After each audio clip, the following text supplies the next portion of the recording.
Good morning, everyone, and welcome to the 2024 International Women's Day, hosted by Community Futures Middlesex. Please welcome to the stage the Business and Loan Advisor for Community Futures Middlesex, Cindy Viner. Good morning, everyone. We are back in person. I'm Cindy Viner, and I'm the Business and Loans Advisor at Community Futures Middlesex, the Business Help Center. Our team is looking forward to hosting our 7th annual International Women's Day event. It is the first time that we've been able to host this event in person since 2020. We are excited to showcase so many fabulous women in business and leadership roles today. Prepare to be inspired. A few quick housekeeping notes. We ask that you please ensure that your cell phones are turned to silent. You can have them on, but quietly. The washrooms are located behind this wall to your right. And we would like to remind you that today's event is going to be live streamed to our event website and social media channels, including Facebook, LinkedIn, and YouTube for all to view. We encourage you to join in the fun and share comments, posts, and pictures throughout the day. We've set up a photo op wall, so gather your friends and colleagues for some fun group shots and selfies. You'll notice there is a QR code at each table that will take you to our event website, where you'll find full bios and profiles of all of our sponsors, partners, speakers, and participants. Without all of their assistance, it would not have been possible to bring this event together. So we are truly wanting to acknowledge and thank everyone for their contributions. A special thanks to our 5 sponsors for their financial assistance to support our event today. Additionally, we've collaborated with 18 partners from throughout the county to assist us. Today's food and beverages, plants and flowers, and tasting samples were all sourced through local businesses throughout Middlesex County. Yeah.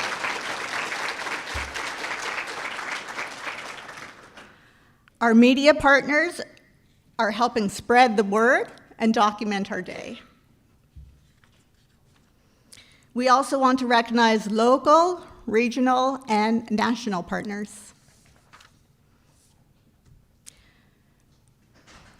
We have a full program lined up for you and are thankful for Tractus Events, they're at the back of the room, from London, who will integrate technology and keep us on track.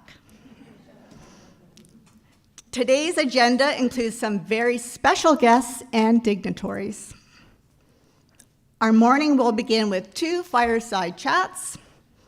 The first chat is focused on inclusivity and the female entrepreneur. The second chat will touch on stories of women in leadership and mentorship. We'll also hear from a local young female trying to make her mark in women's health innovation space. Lunch will be provided at 12:20. Very specific. During our luncheon and networking break, we encourage you to visit the rural Middlesex County businesses that have brought samples of their delicious products. They're all along the back. You'll discover ciders from Generation Cider,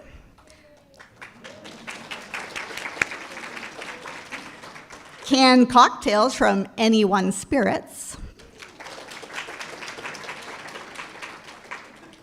and yummy gelato from Proofline Farm.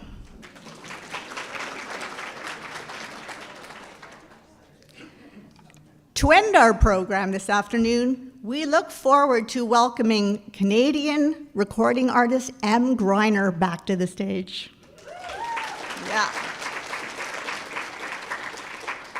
She will update us on her personal journey while navigating the challenges and uncertainties that we've all faced. M. Greiner is truly a master of reinvention and living well.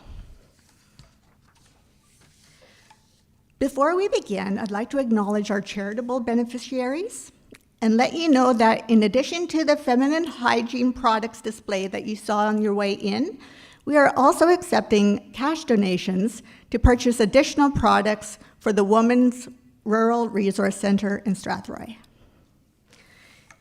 It is our hope that your time spent with us today leaves you feeling inspired and engaged. Have a look around the room and be aware that you're surrounded by supportive women who each have their own personal story. Let's all strive to be inclusive and support and lift others along life's journey. Thank you for sharing your day with us, and we hope you have a fabulous day.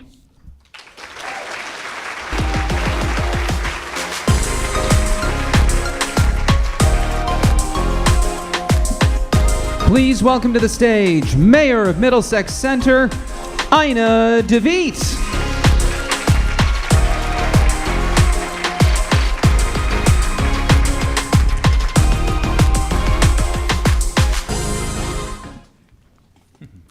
Gee, after that welcome, I feel like we need to crank it up at council. Okay, well, I'm very, very pleased to be here this morning on behalf of Middlesex County. I'm bringing greetings, and I will give the land acknowledgement. So it's my pleasure to welcome all of you to this in-person event, Women's Day here in Lucan, in this awesome facility. I love the light in here. This is just a warm and great room to have a meeting in. I hope this day will be memorable for all of you, that you'll enjoy the program and all of the speakers, get acquainted and reacquainted with women who can celebrate together. Remember women who've touched your lives in the past, who've inspired you, supported you, and you'll have a chance to share your stories, experiences, and success stories with each other. And later this afternoon, that when you're heading home, you'll leave inspired and re-energized. And now I'll give the land acknowledgement. We acknowledge that the land we stand upon today is the traditional territory of the Adawanaran, the Anishinaabe, Haudenosaunee, and Lenape-Wook peoples who have had long-standing relationships to the land, water, and region of southwestern Ontario.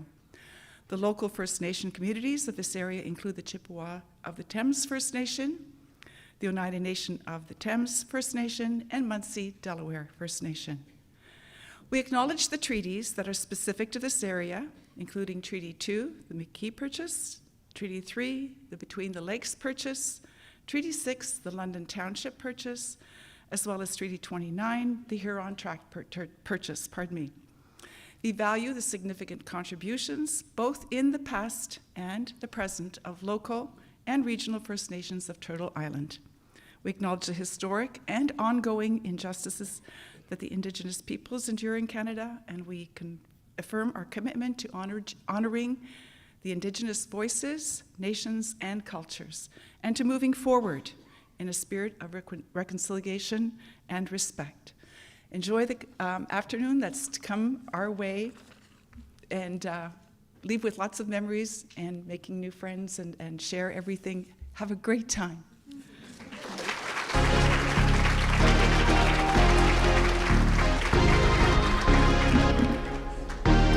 And now, please welcome Member of Parliament for Lambton-Kent-Middlesex, Leanne Rood.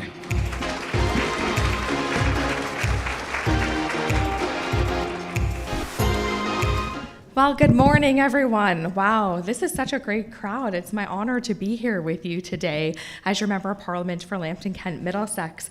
Thank you to Community Futures for Middlesex for inviting me to this International Women's Day Symposium. Really, it's an honor to be here among so many accomplished women to celebrate your remarkable achievements and the achievements of women in leadership, entrepreneurship, and beyond. I think it's safe to assume that many women's journeys, like my journey from the farm to the House of Commons, has revealed that obstacles that would have held us back just decades ago, they're shattering. And this didn't happen on its own. It's a result of breaking one glass ceiling after another, and in doing so, demonstrating that we have what it takes not only to get the job done, but to also bring unique perspectives that inspire progress. Me. And this truly has opened a world of opportunities for the next generation of leaders. When a little girl is told that she can become anything that she wants to be when she grows up, this is no longer wishful thinking. This is a new reality. And my own journey began on a family farm in Grand Bend, and that was first cultivated by my immigrant grandparents. And in many ways, the lessons that I learned on the farm have been foundational to who I am. In particular, the influence of two incredible women, my grandmother and my mother, who shaped not only my career path, but also my approach to life's challenges and opportunities. My grandmother was a woman of remarkable strength and foresight, and was an immigrant who transformed her life through sheer determination. She managed our family farm, challenging the norms of her time. Her legacy taught me that leadership knows no gender boundaries. In a world where women are often regulated to the sidelines, she stood as a testament to what women can achieve. In a world where women face challenges on a daily basis, similarly, my mother also played a big role in innovating our family business. Our farm was the first farm in Canada to apply to the Canadian Food Inspection Agency and turn seemingly insignificant mini potatoes into a marketable gourmet product. We were the first farm in Canada to sell mini potatoes to grocery stores. My mother demonstrated the power of creative problem solving and resilience in helping to make that happen. And these values have been with me with every step of the way.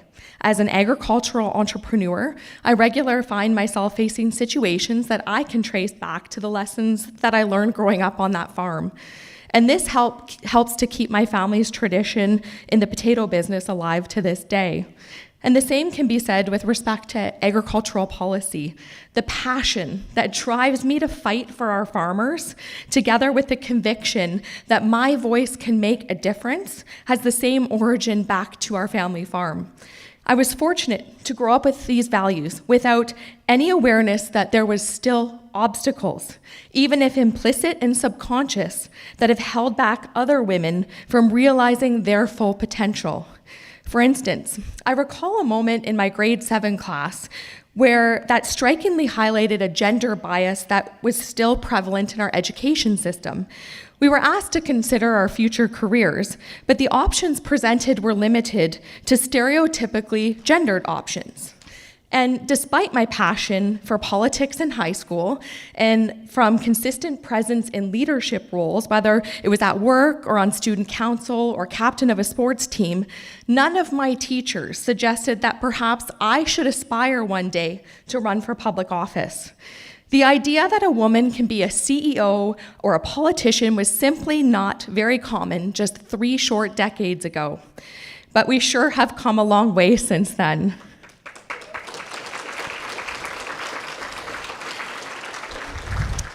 It's easy to forget just how recently, in a historic context, this change has actually occurred. For instance, and here's a fun fact for you, between Confederation and the year 2000, there were only 121 women ever to be elected to be members of Parliament. That's about 30 men to 1 women ratio. And I'm happy to say that that ratio has significantly improved in the years since, but it is difficult to fathom that prior to 2019, when I was first elected, there were only 319 women MPs in our nation's history. And technically, I was the 346th woman ever to be sworn in as an elected member of Parliament. And this added up to less than 1 woman on average to ever have been elected in each of the current 338 electoral districts. So in other words, we are just getting started. And as a proud member of Pierre Poilievre's Conservative Caucus, and as the Shadow Minister for Federal Economic Development for Ontario, I'm happy to say that merit, not gender, is the major factor that determines success in Conservative politics. And this has certainly been the case throughout my career and in my previous roles as Shadow Minister for Agriculture and Agri-Food, the Shadow Minister for Rural Economic Development and Broadband Strategy, and as the Deputy Whip on the leadership team under Candice Bergen. And judging by all the accomplished women that are in this room, I think it's safe to say that we've attained an almost universal basis work environments where equality of opportunities is the norm, where being a woman is seen as a strength, not a weakness, and where merit and hard work is all you need to be successful. So as we celebrate International Women's Day, let's remember the women who have paved our paths, the grandmothers, mothers, aunties, mentors, and leaders who have shaped our journeys. Their stories, their struggles, and their triumphs are what bring us all together here today. They remind us that every challenge we face is an opportunity to demonstrate our strength, our creativity, and our leadership. Let's take inspiration from these remarkable women in our lives and continue to forge our paths in our respective fields. Our journey is far from over, ladies, but with each step that we take, we move closer to a future where every little girl can truly embrace that she can be anything she wants to be when she grows up. Thank you very much for having me here today, and happy International Women's Day, everybody. Enjoy your day.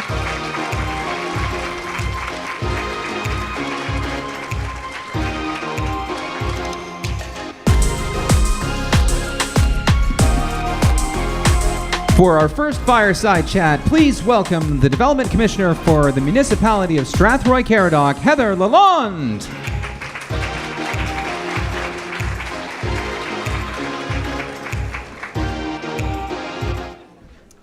Good morning, everyone, and happy International Women's Day.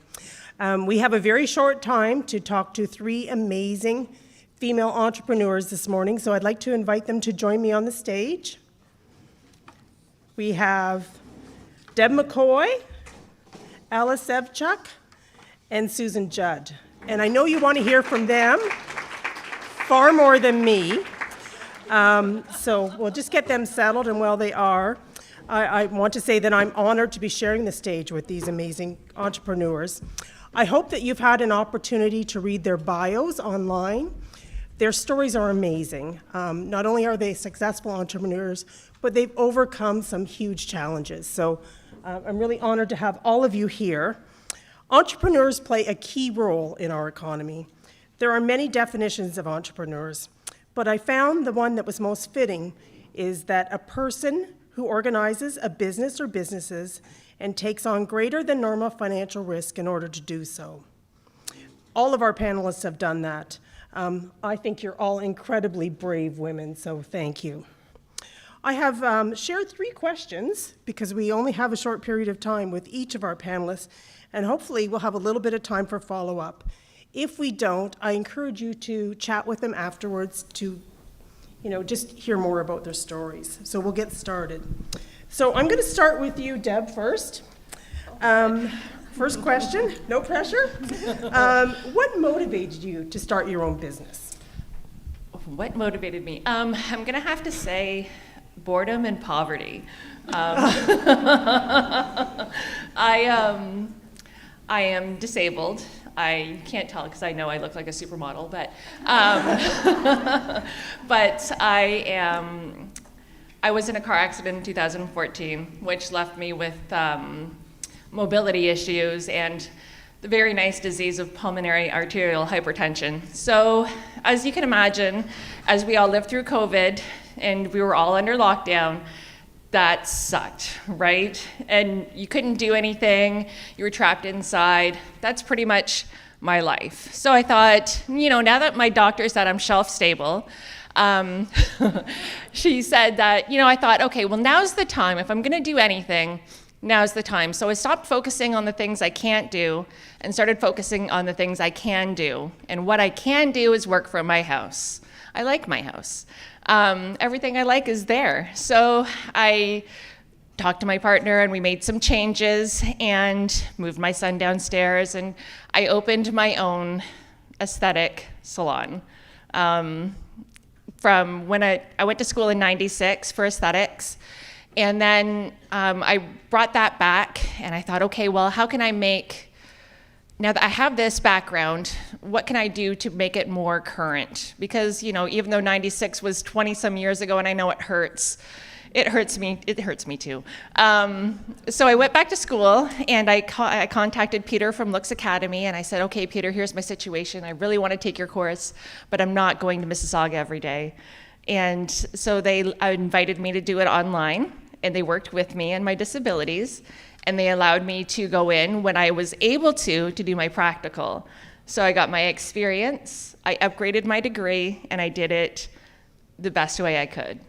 And so I'm very grateful, and yeah, so that's what motivated me. I was just bored, and now that I have something to do every day, it's fantastic. I get up, I check my emails, I do the things come to me, I get to interact with women every day, and women are powerful, and like they get to talk to me, and they get to tell me everything that they want to tell me. It's the stranger on the bus, but it's a little more familiar.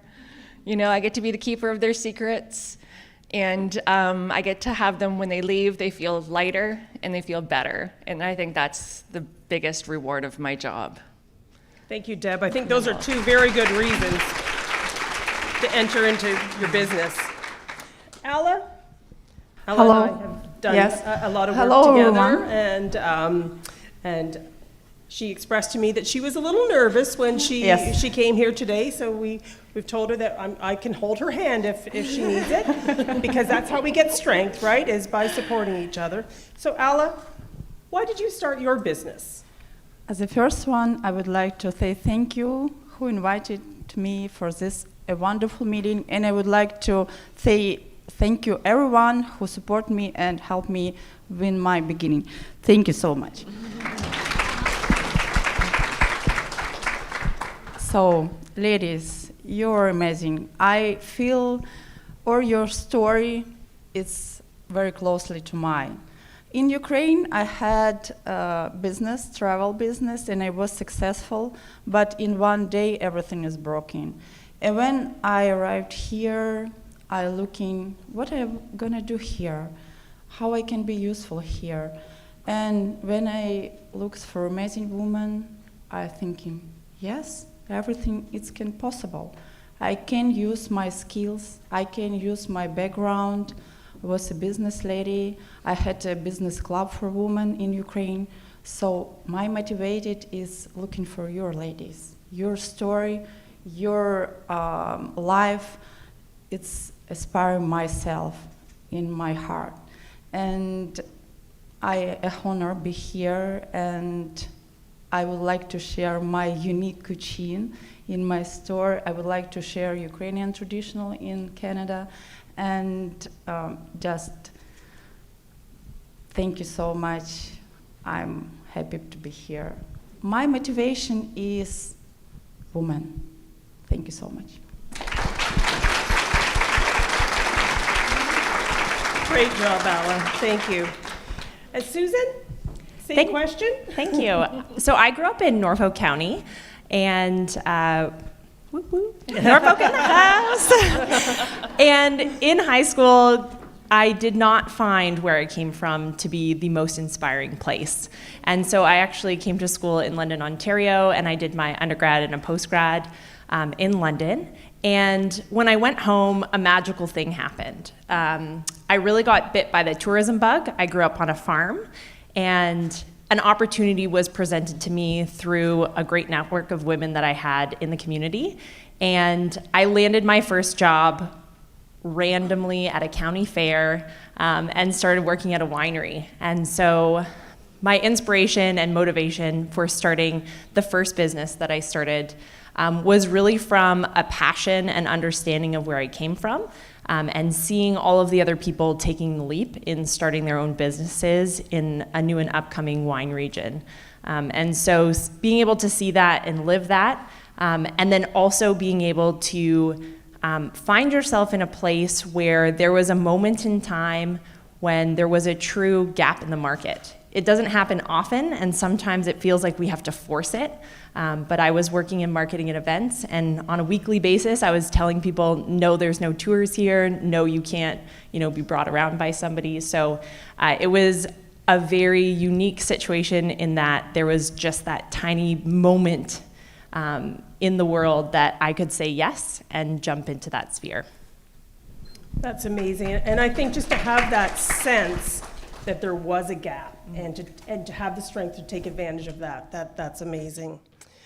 My next question, and I'll start with you, Alla, is what's the one thing that you know now that you wish you had known prior to starting your own business? Just one thing. Yes, I know. I'm sure there's a lot, but... Of course, I'm arrived to a country and really I don't be fluent with English language. And I think it's the biggest barrier was right now a little bit easy because when I arrived, I learning English 5 hours every day, whole week. Because, my English was, hello, how are you? Very easy. And even right now, I'm thinking I need more study, learning English language. But I feel you understand me. And I never heard any criticized word for myself. Oh, Alla, your English not so well. Everyone, oh, you're good. And it's feel me, I'm in the right way. I can do it. And of course, I keep going with this learning my English language, and I feel better every day. Yeah, so it was a language barrier for me. Perfect. Susan, what's the one thing that you wish that you had known prior to starting your business? I think I was quite young when I started my first business, and so I think my own assumption was that everybody else had it figured out. And the older I get, the more I am pleasantly surprised at how many big businesses and small businesses and people just like myself do not know what's going on. And I take comfort in that. I truly take so much comfort in the fact that you don't have to know it all before starting, because it is people's jobs to tell you that you're doing it wrong, and they want to help you. So that's the nice piece, especially when it comes to the CRA and business numbers and all of those wonderful things. I've really enjoyed getting to know those people because although they can be scary, they're also just trying to help folks out. So I think that was the biggest thing for me, is assuming that I had to have all my ducks in a row before taking the leap. Right, and starting small businesses, there are so many things that you need to have, and there are resources out there. And CF Middlesex is an excellent resource for you to go to if you need that, or your local economic development person. There are resources out there, but the secret is trying to find those. So, I hear that all the time. And Deb, what's the... Patience. Patience. When I opened, I thought, oh, I'm going to be busy right off the hop, and then it wasn't. It was very not busy. And then Christmas in January, and I was like, oh my God, it's so dead. And then I thought it was just me, but then after talking to people, I realized it's not. Everybody's dead, and that's fantastic. Not fantastic. Let me take it back. It's fantastic I'm not the only one. So, patience. Yeah, I was going to call it quits like 1,000 times, and I had to have the talk with myself, and, and then finding people who have faith in you is so nice. And Cindy from CF Middlesex, she's got my back, and I'm very grateful for her. And Gigi, and from Pero, and I always feel like I've got it. They support me, and they're not stupid. So if they're not stupid and they support me, well then I must be all right, right? Anyway, that's all. Perfect. My third question is, what is the best piece of advice that you received when you decided to take the leap into entrepreneurship? And Susan, I'll start with you again. So I was reflecting on this, and I think I have benefited from many great nuggets and tidbits in my conversations throughout the years. And when I was thinking about this session, it was a moment, I was sitting with my son, and we happened upon a Magic School Bus episode. And it really just brought home to me the moment when Miss Frizzle, our favorite red-haired friend, says, take chances, get messy, and make mistakes in a different order. But in essence, I think my partner was somebody to remind me that early on. I'm a person that does not like to do things that I don't know how to do. And I have found myself in the last 5 years almost exclusively doing things that I don't know how to do. And so I really like to remind myself of that, and I'd like to thank Miss Frizzle for teaching us all that as young people, because it really isn't glamorous in the business world and having everything fit in our little boxes. It really is just getting what you can done whenever you can. So thanks, Miss Frizzle. Thanks, Miss Frizzle. I love that. Deb? I don't know if I can actually think of something that somebody has said to me that's resonated, because it's all in there. It's but I can tell you that I've been inspired by so many different people, and I think that's where I get all of it from. Like, my family emigrated here. I'm first generation Canadian.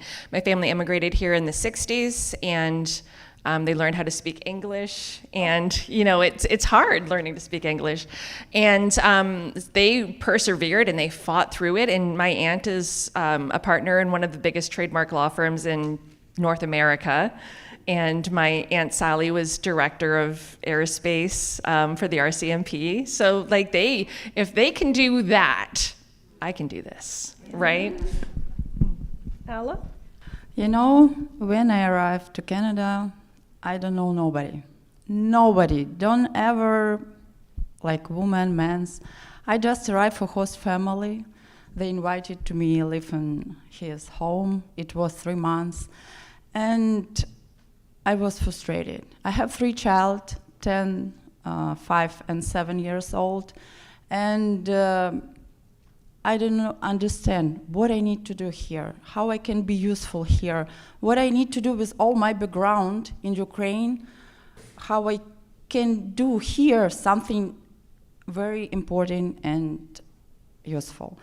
And I looking for a kitchen, so my first investment for my business, it was $122. It was my start.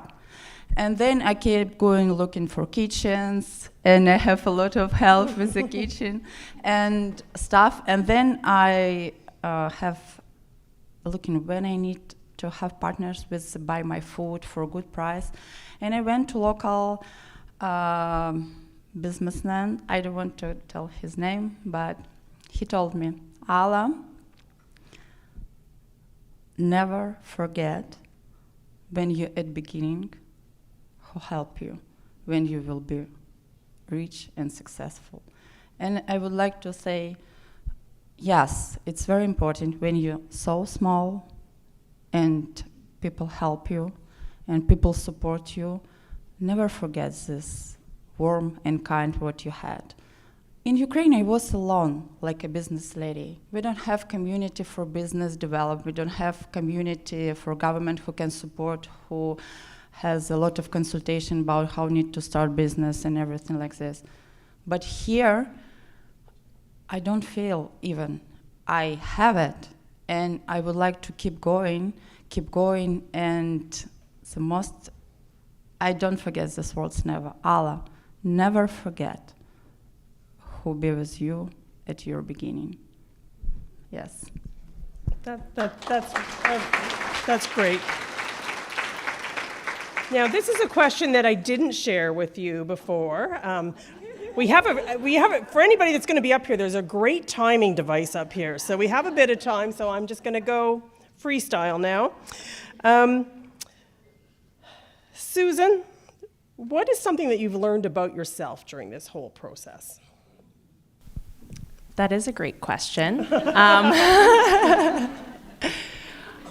I think I already alluded to it. I love meeting new people. I don't find getting in front of crowds scary, but looking down the face of something that I don't know and having to execute, I was not good at. And accepting that fact and finding people around me that I could ask questions, I think was something that I have learned about myself. I do things in community already, and that's really how I like to operate. And when you're doing something new, it's really easy to not be vulnerable and want to figure it out on your own. And I did that a lot, and it wastes a lot of time because there's many very smart people that have already figured it out. So that's what I've tried to do since then, is surround myself with incredible humans who are willing to be very open and sharing of their own experiences, so that I could benefit from that along the way. That's really good advice. And there are all different kinds of communities. I mean, this is a community. Your business is a community. Other stakeholder groups are communities. So there's all sorts of different communities for all of us to access. And I really hope that people remember that when they're trying to, find out information or expand their business or whatever they need to make them successful. Susan, one thing you learned about yourself. Oh, Deb? Deb, sorry. I'm looking at you, and I apologize. It's fine, no worries. One thing that I've learned about myself is I'm tough, like, really, we all are, right? I don't know how to describe it. And it's like this self-reliance and this, I can do this, and this fighting off your negative thoughts and, pushing through it all. And, it sounds very cliche and, you read it in books, but I feel it. And it's such a great feeling to be having that empowered, go get 'em spirit. And I like it. So I'm going to keep it. Thank you, Deb. Yeah. Alla, one thing you've learned about yourself. I'm learning about myself. I told myself every morning, Alla, never give up. Alla, you don't have opportunity to give up. And I'm thinking, don't look at another people and compare with somebody else. Look at your yesterday. And look at it, what you can do tomorrow to be more developed, to be more successful, to be more kindness. And I think baby steps, you can go. In my story, I have some people who told me, oh, Alla, you never do this. It's another country. You don't know language. You don't have money. You don't have everything. I said, but I believe in myself. I look and inspire experience for another woman. They can do it. Why I can do it? So I thinking, yes, we should to believe in yourself. We should to believe, and maybe my story can help somebody when they saw me in social media, and maybe Ukrainian women look at my story and they thinking, oh, it's a good experience. Yes, we can do it. And just believe in yourself and never give up. Never give up. Thank you. Perfect.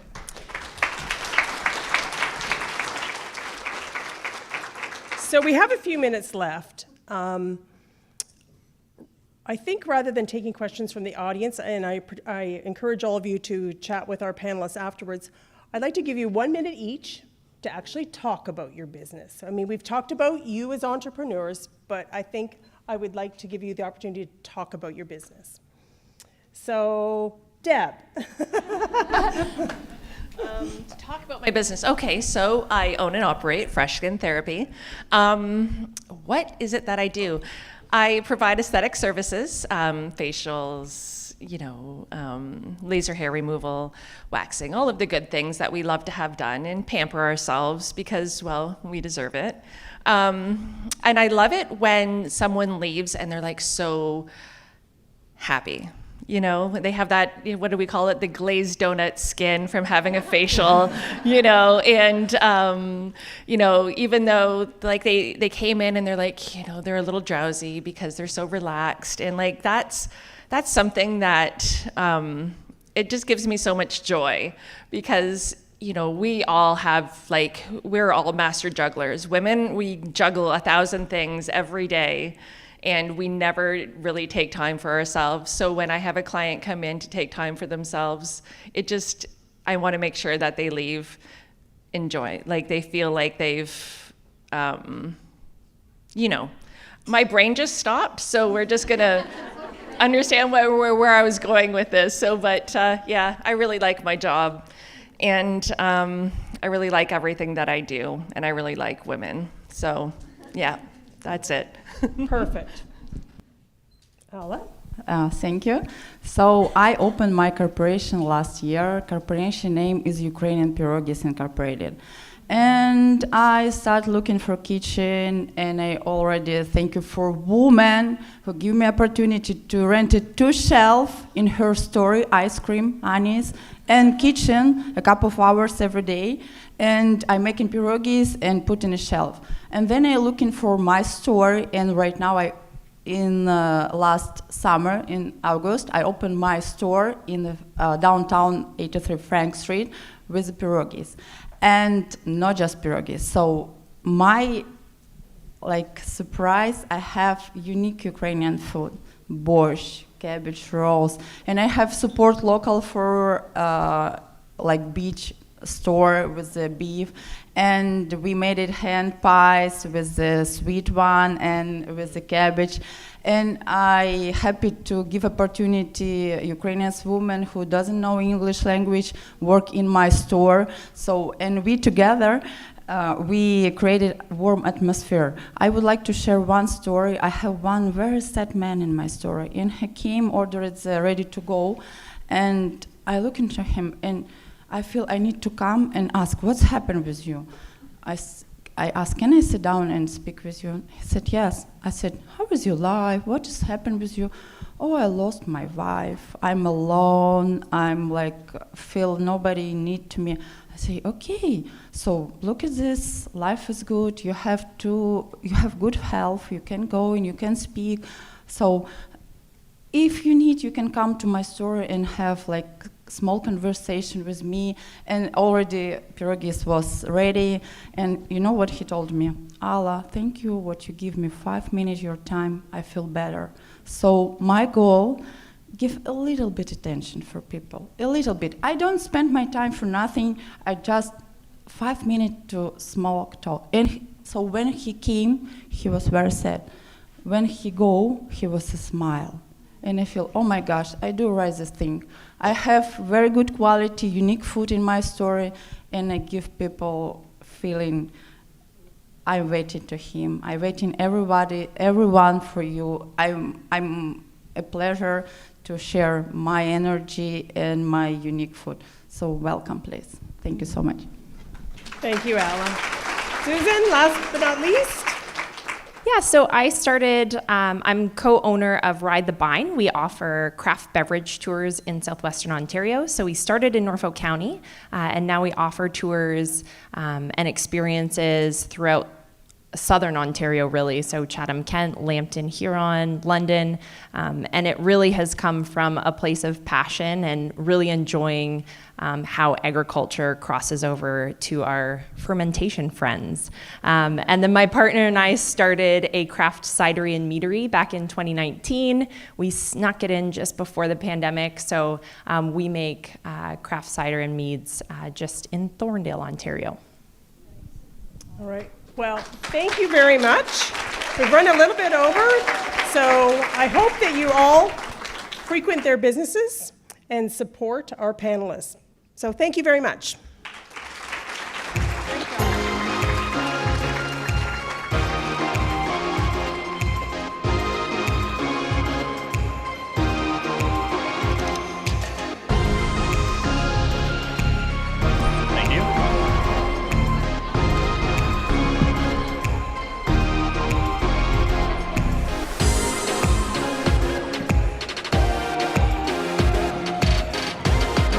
Please welcome to the stage the founder of Reya Health, Dallas Barnes.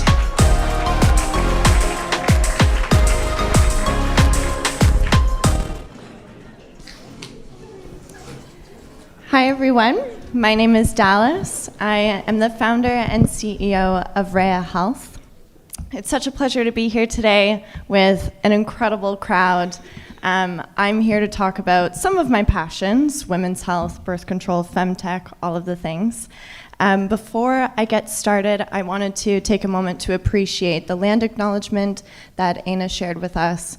Land acknowledgements are incredibly important for an opportunity for us to reflect and also have open dialogue. I also want to note I'll be using very gender binary terms throughout this presentation, so women and men. When I refer to women, just know that I'm referring to people who have female anatomy. A little bit about me. So as I mentioned, founder of Reya. I am a reproductive rights and sexual health advocate. I speak globally on these topics, doing workshops, keynotes. I am also one of the founding advisors for Femtech Canada, which I'll talk more about, but it is a launchpad for women's health innovation in Canada. I'm also the co-president for a new nonprofit in Canada called Start Out Canada. Lots of Canada in my presentation, apparently. Start Out is a nonprofit dedicated to supporting LGBTQIA+ founders. All right, let's get into it. I'm not sure if you can see, I jumped a bit. Slow. I'm not sure if you can see my slides, but I'll try and refer to them because I was sitting there and there was a bit of a glare, so I'll try my best to include this side of the room and what we're looking at. First off, show of hands, who here in the room has had or knows of somebody who has had a bad experience with birth control? Look around, that's a lot of hands. So this is me, a picture of me in the emergency room.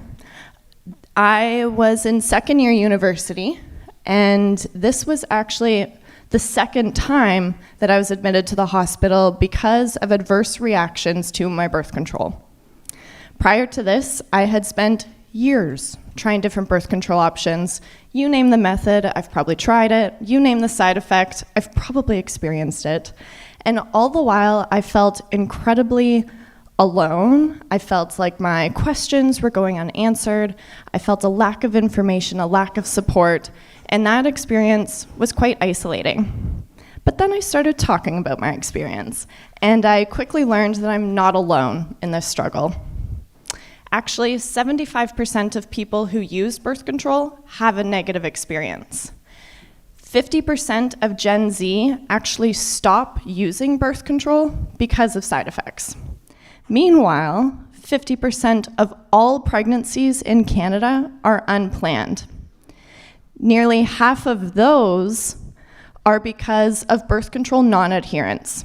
That's basically if somebody's using a birth control option that isn't the right fit for them. So they're not using it properly, they stop using it, et cetera, et cetera. This is a direct cost of $320 million annually to the Canadian government. So it's truly not just a me problem, it's actually an everybody's problem. And so as the cliche entrepreneur, I created a solution that I wished I had. Reya Health is revolutionizing the way we approach sexual and reproductive health. Reya is a digital platform for personalized contraceptive counseling. We utilize smart algorithms and human-centered design to match people to the best birth control option for them, help them track and monitor any side effects and symptoms, all the while providing personalized insights, tools, and resources so that they can feel confident and comfortable on their sexual and reproductive health journey. So we've been around for a few years now, and in that time, we've launched a few different versions of our product, and we've achieved a 95% satisfaction rate. So people going through our process are finding a birth control option that they like, and they're continuing to use it. We also save people a ton of time. On average, it takes 2 years for somebody to find a birth control option that they like, having to try 5 or more different methods. That's ridiculous to me. So we really speed up that process and help people find an option that works for them the first time around.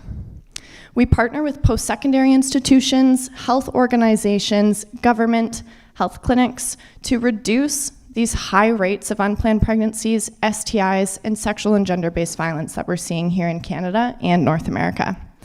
Privacy is of utmost importance to us as we're dealing with more sensitive information.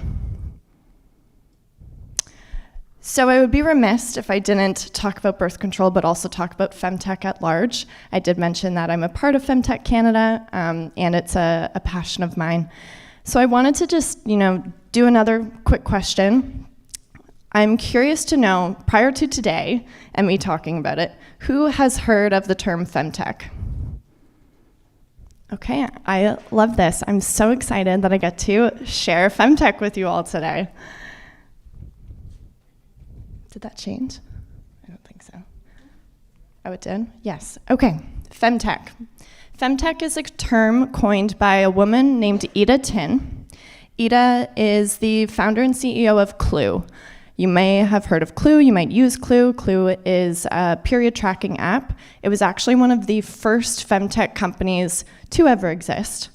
Ida describes Femtech as technology, so products, services, software, that address health and wellness concerns that solely, disproportionately, or differently affect women, girls, trans people, and people assigned female at birth. And why does this matter? Why do we need to have such a gendered lens on health? Why put a label on it? Well, women's health at large is underfunded, under-researched, undervalued, under, all of these things. And we are seeing that in our daily lives in many different ways. Not only for my experience with birth control and the problems that I was speaking to about birth control, but also in almost every other aspect of health. For instance, it wasn't until 1993 that women were required to be in clinical trials. What that means is we truly only have about 3 decades, 30 years of hard data on how women respond to different drugs, different health treatments in a different way. 80% of patients with autoimmune conditions are women. Majority of heart medications that are on the market were only tested on men. Even further, on that point, symptoms of a heart attack. We've all been taught what symptoms of a heart attack looks like. What does a heart attack look like? You're clutching your chest, you have the arm pain, all of that. Those symptoms that we are taught, the symptoms to, keep people safe, is how a man experiences a heart attack. Women, it's, shortness of breath, maybe tired, lightheaded, all things that could be just brushed off and told that, calm down or drink some water. And yet, women make up 80% of healthcare decisions in the household. So there's actually a massive market here. We're only 50% of the population, but still, we have to, back this up. Women also experience stronger and more side effects than men in 90% of the cases. And yet, we still don't really know why. Because underfunded, under-researched, all of these things. Women of color are 22 times less likely to receive pain medication in the ER. This stat is just scratching the surface at how women's health conditions and women's health challenges are further disproportionately affecting marginalized and people of color. Black parents are 3 times more likely to die during childbirth than white parents. Again, just scratching the surface. In Canada, we have even further unique opportunities and unique challenges. We have a lot of rural areas, and these rural areas present and create what we call health deserts. So this is the desert referring to, a lack of access, lack of care. One that we see a lot are maternal deserts. I know people in my life, personally, who, when pregnant, have to travel even sometimes days at a time, to go to a birthing clinic because they don't have access to reproductive health services around them and in their community. This travel, the hotel, the bus, the ferry, the gas, all out of your own pocket. This presents a number of barriers for people in just accessing that care. Canada is also beautifully diverse, which is incredible. However, we need to be very thoughtful in how we're delivering care, to be culturally sensitive and to be mindful and to understand how these things impact and interact with different folks. There's also still a lot of stigma. Even in the room, a number of you didn't know what Femtech was, and I think that that points to, how much these things aren't talked about and need to be talked about more.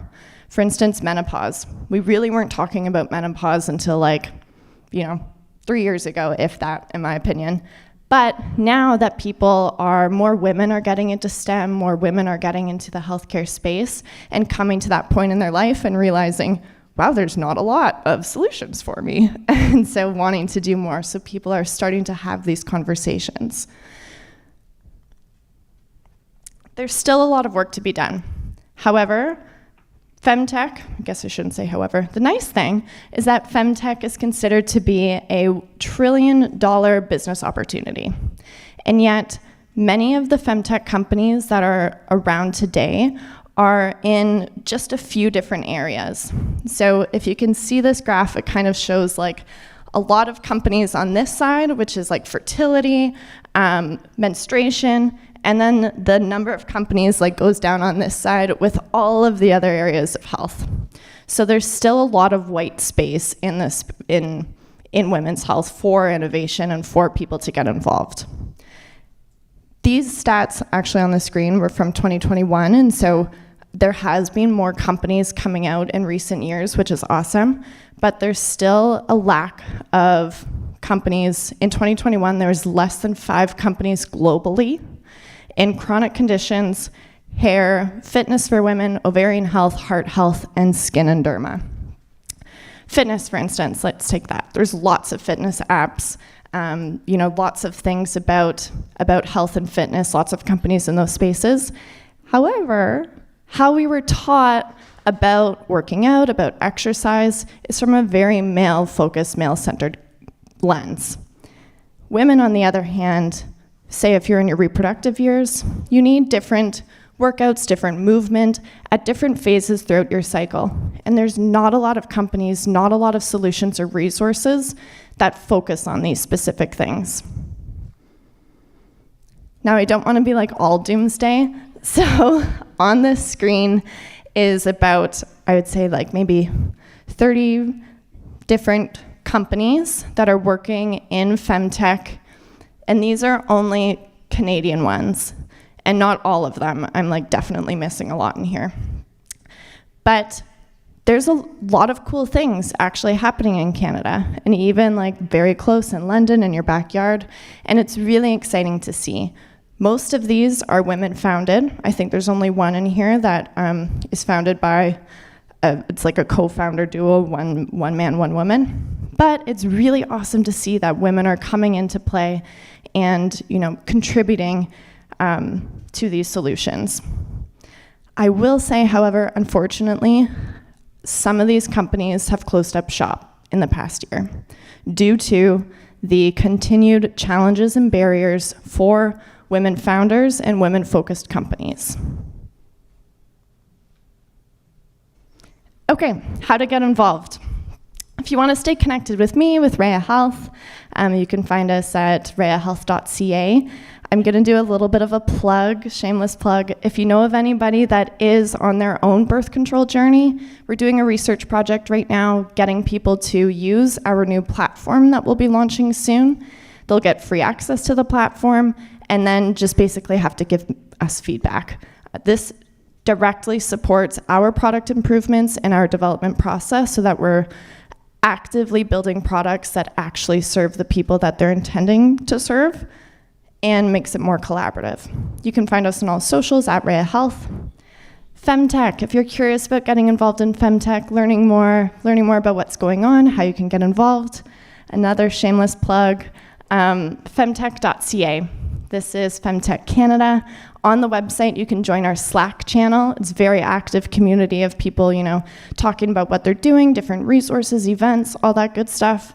Also on socials, Femtech Canada. And I'm happy to answer any questions that people have. I don't have the timer because I have my slides, so I'm not sure how I'm doing on time. But if there are any questions, overtime, wrap up. Okay.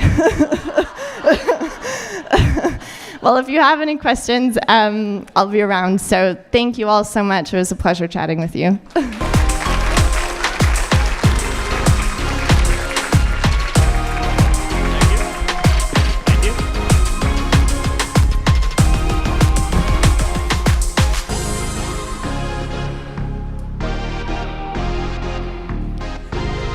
For our next fireside chat, please welcome the business developer and owner of Regal Insights, Michele Sands. Woo! It's a great day, everybody. Come on, let's go. We're celebrating women today. Isn't this amazing? Yeah, woohoo! I just want to thank Todd and Sherry and Cindy. This is an incredible event, and I see so many faces that I know, and it's so great to see all of you and all the vibrancy and the beauty that is coming up here. I'm so excited to welcome our next fireside chat speakers. So Cathy and Gigi and Sherry, if you want to come on up, we'll get started with our questions. Thanks, everybody.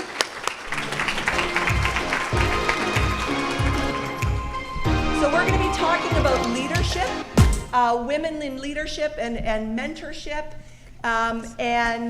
One of the things that I really focus on when I think about women in leadership, and that is, obviously, we like to have more women in leadership because I think that's really important. We have lots to offer.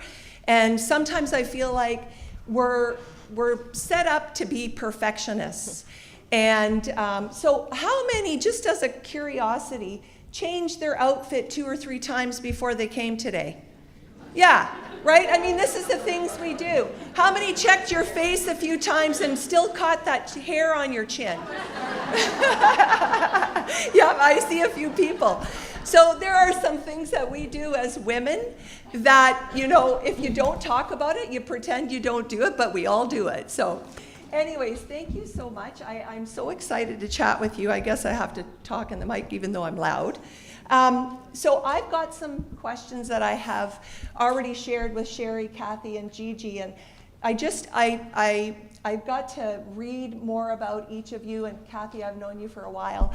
And, from a perspective of leadership and inspiration, I know that each of you brings something very unique.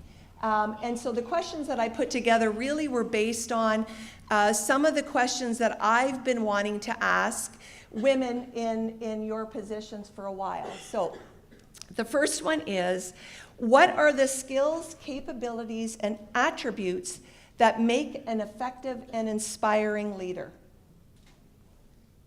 Gigi, you want to go first? Sure. I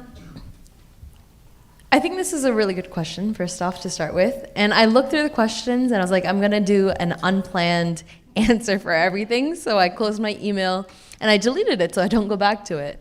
But I work with many entrepreneurs. I represent Pero, Center for Women Entrepreneurs.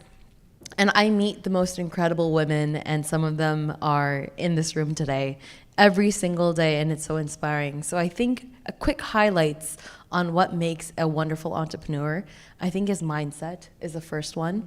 When you have a mindset that is unbreakable, that faith in yourself, the faith in your project, in your vision, you can conquer anything. And that's something that's always stuck with me throughout my journey is take people who say no and still do it. Still be strong-headed, still be strong-minded. So mindset is definitely one. Second is asking for support.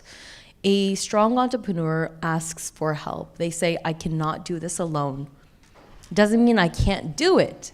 It just means I want other people here along with my journey to be a part of that, to contribute to it, to listen and or to be supporting members. So people who ask for help. And I think the third that makes a really strong entrepreneur are people who are willing to learn. When you're willing to learn from your failures instead of just being focused on the success, wow, you rise always from your falls. So when you can look back and say, I made this mistake, this was really, really messed up, or you can reflect back on what you did that didn't work out and you knew when to call it quits, you'll always strive and thrive in the next project. Thank you. So something like resiliency, when you have a mindset and it's a daily practice, so learning sort of the ways of being a leader, those are the things that help you get set up as a leader? We're all leaders. Yeah. You know, we're mothers, sisters, you know, aunts, whatever we carry, we're all leaders. Yeah. I think it's just seeing that for yourself and knowing that you're a leader and that you develop those skills continuously, you nurture them. Yeah. We all have that seed in us, we just have to water it daily. Yeah, thank you. Yes. Cathy? I really like that. We all have that seed and water it daily. For me, you know, I think I have had the opportunity to meet with women locally and this past year globally. And we always think of women as leaders. When we think of leaders, we think of people who are sitting on the stage and taking charge. But I think what I'm most struck by are the quiet leaders in our circles and in our community. Much like what you said, Gigi, we're all leaders. For me, I would say the one person that has made the biggest impact on me, and it goes back to actually something Leanne said, would have been my mother. And my mother died when I was quite young, so I don't actually have a lot of memories of her. And my father was, in many respects, bigger than life. And yet she found a way to be able to be involved and to make a name for herself. And that's always stuck with me, is that you cannot leave your identity at the door when you are a wife, a mother, a sister, and a friend. Quite often, we label ourselves and this is who we are, we're a wife. Well, no, actually, I'm not a wife, I'm Cathy, and this is who I am. And we have to leave those labels at the door. So I always look for people that are quiet leaders that maybe don't even see that in themselves. And as I said, I've had the opportunity this year to travel globally and see women in third world countries who don't have the same privileges and opportunities that we do. And much like Alla's story and the stories that she has shared since she's come to Canada, they still find a way to get up every day, find joy in the day, and make a difference. And that's what I look for in a mentor. That's what I try to do with how I lead my life. Great, thank you. Wow. Sherry? Hello, everyone. They only Niyungets, they call me traveling woman, call it Sherry Dog Stater. Niyungets, they also call me Sherry Dog Stater. And Onyata Agat Ni'i, I am from the Oneida Nation, which is just outside of what's now known as London, Ontario. And I just want to acknowledge all speakers who have been before me and all those that are coming after as well. And thank you, Michele, for leading this chat for us today. The big thing for me is always about identity. Knowing who you are and understanding what that means, and to be proud of that and bring that forward wherever that comes from and whatever that means to you. And some people may try to step on that and may want to dim your flame and dim your fire. I will challenge you to not let that happen. You are here, speak your mind, know who you are, and be proud of that. Through that identity, one thing for me, and I do have my bundle set up here, so if you do want to talk to me about that later, it's a representation of who I am, where I come from. These are the things that help to uplift me when I'm feeling down, or I'm feeling like I'm being pushed back, or I'm being silenced. I can almost guarantee you that every single person in this room has felt that at some point in their life. I will tell you that finding peace is the biggest one, that I always try to achieve that in every moment, every day. Find your joy. What brings you happiness? What makes you smile? What makes you laugh? And finally, the last thing that I always encourage every leader, and you are all leaders, as we've all said, is to love yourself. If you cannot honestly look in that mirror and use your original language, in my language it's Lalonde, I uplift myself, I love myself, and I hold myself in that high regard, it doesn't mean that you're conceited. It means that you love yourself to do these things and make these changes and these choices within your life, your family's life, that are going to impact those generations, those faces who are not yet here on this earth. So that I would encourage you is to find your peace, your joy, and love yourself. Yonko. Thank you. Wow, wow. You know, and I just to hear you talk about identity, one of the things that I feel that we probably have all experienced is you're too loud, you're too dominating, you're too this, you're too that as a woman. And then that makes it really challenging sometimes to really shine and to feel confident and comfortable in speaking up. And so the peace and the joy that when we do speak up, and we have an amazing group of women who are going to support us and uplift and not worry about being jealous and picky and all of that stuff, because I know we can do that. To me, that's part of the beauty of the leadership that all three of you demonstrate. My next question is, so what empowering message would you like women today to get? Sherry? Sure. What do we get? I challenge you again to speak your mind and know in the confidence of yourself. That self-reflection piece of looking for your joy and happiness and love, it really is about who you are, where you come from. And that we often will look at others and how do we seem to them? How are we projected through them? It's really hard for us to sometimes step back and look at that self-reflection piece. That means you need to take time to step back and actually take the time out of your business, out of your work, out of your family life, to the individual of who you are.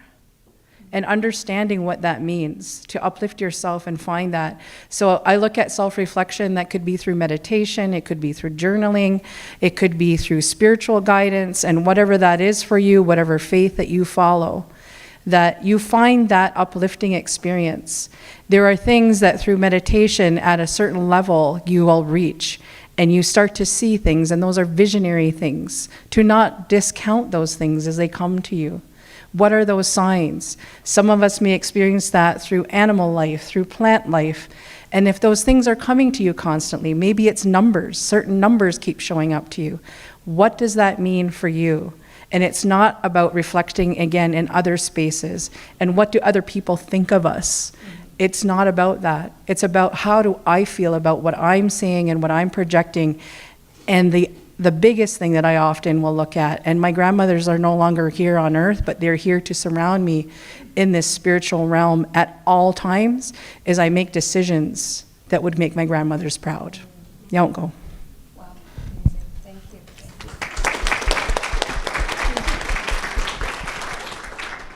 That really resonated, and I'd like to add to that. I think the most empowering message that women need to get is the message of spirituality. I think you really need to break down all these barriers and the titles that we have and that we hold, and these expectations we've set for ourselves, whether it's through society or through generations, and really break those down and identify yourself as a soul. A soul is infinite. It's not attached to your body. It's not attached to your imperfections. It's not labeled as woman. It's not labeled as man, female, masculine, anything. It's just a soul. It's infinite. And it's infinite light. And we need to recharge that light because we are in a body. You know, you are who you are.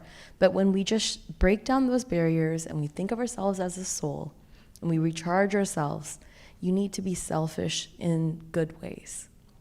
It's something that I learned when I became a mother was I wasn't. My mindset and from past generations, it was I need to do for others, I need to sacrifice, and that is the way I can be the woman I'm supposed to be.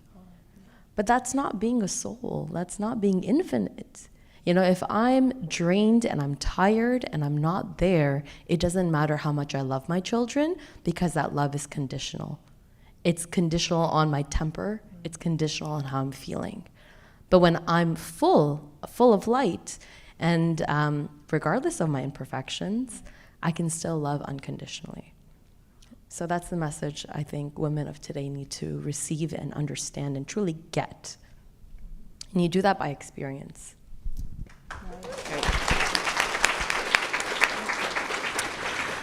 Well, I really don't know what I can add after the two of you. I mean, my goodness. I guess if I think about my journey and how I got to where I am today, the one thing I would add, well, I've got two actually things to add or to give to you today. One of them is don't diminish yourself. And there's some statistic out there, of course I should have gotten the exact number before I am going to quote it, but men can be asked to do something once, but women have to be asked like 5, 6, 7 times before they say yes, because we always find a reason. Well, I can't do it because of this. I don't have this to offer. Personally, this last few months, I've had a big decision to make, and what held me back is, why would anybody want to listen to a 60-year-old woman? I kept saying that over and over in my head. I found all these answers to say no, but was asked a number of times. But men only have to be asked once. I know I'm speaking to the choir here. I know that you're all converted, you're all empowered, but I still sense that there's something that's been asked of you that holds you back. And I would just say, don't ever diminish what you are capable of. The other thing is, it's great to be here this morning as a celebration, and it is, and happy International Women's Day. But there's still so much work to be done. We have to continue to raise women up. We can be our biggest enemies. And as I say, we're all happy International Women's Day today and lifting everyone up. But how many times have we been in a room where it's been easy to have a thought where we can cut somebody down? Sometimes it's invisible, sometimes it's visible. And women, I'm sorry to say, we are the first ones to be able to do that cutting. We have to make women a priority. Women are still not a priority in this country. We have made great strides. We have broken ceilings. There's no question. We still don't make as much money as men. We still, when we're at tables, we still have people that turn their back to us. So whenever you're in a room, whenever you're at a table, whenever you have a voice, you make sure that you make women a priority so that they are heard at every discussion table. Wow, awesome, thank you.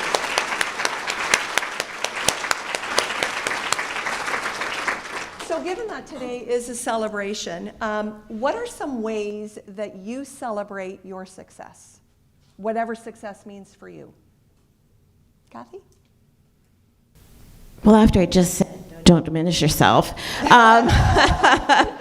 because that is hard, right? You know, it is hard to pat yourself on the back. But I have to say I've gotten better at it. And I know that there are marks that I have left. I may not stand on stage and say, this is what I do, this is what I've done, and when I drive past something, I know that that is a direct result of work that I have done, but I acknowledge it to myself. I'm the mother of 4 boys. And so I tell my boys what I've done, because I believe that it is my responsibility as a woman, as a mother of boys, to make sure that they empower the women in their lives and they recognize the successes that they have. So that's how I do it. I don't fly banners. I'm happy if there's 5 of us involved for other people to take the platitudes. But I recognize it in myself, and I make sure that my boys know it, because I think that that is what will go on from generation to generation. Great, thank you.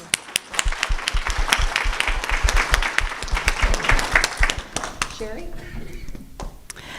celebration for me comes in a variety of ways. So I think as a community, when I look to my own people and in Oneida and Chippewa and Muncie as well, because I have family in all three communities which are local here, that I look in the reflection of them, and I know I said earlier, don't look to reflection, but it really is in the community. And when you're in the community, you're recognized and people come to you and say, I have this issue, this problem, or I celebrate you, or I honor you, or I support you. Those words go a long way, and that's really how I do that. It's not individualistic for me. It really is about the team, the community, and how can I give back. And if there's an opportunity for me to give back to my community, I will always do that. If I am able, if my mind, body, and spirit is in the space where I can do that, I will willingly do that for people, especially when it comes to young leaders. And this is a phrase I will often share with young leaders. You are not the leaders of tomorrow. You are not the leaders of the future. You are leaders now, today, in this moment, and take the strengths that you have and build on those things, because you are leaders today. And that's how I celebrate, is supporting those young leaders. Yonko.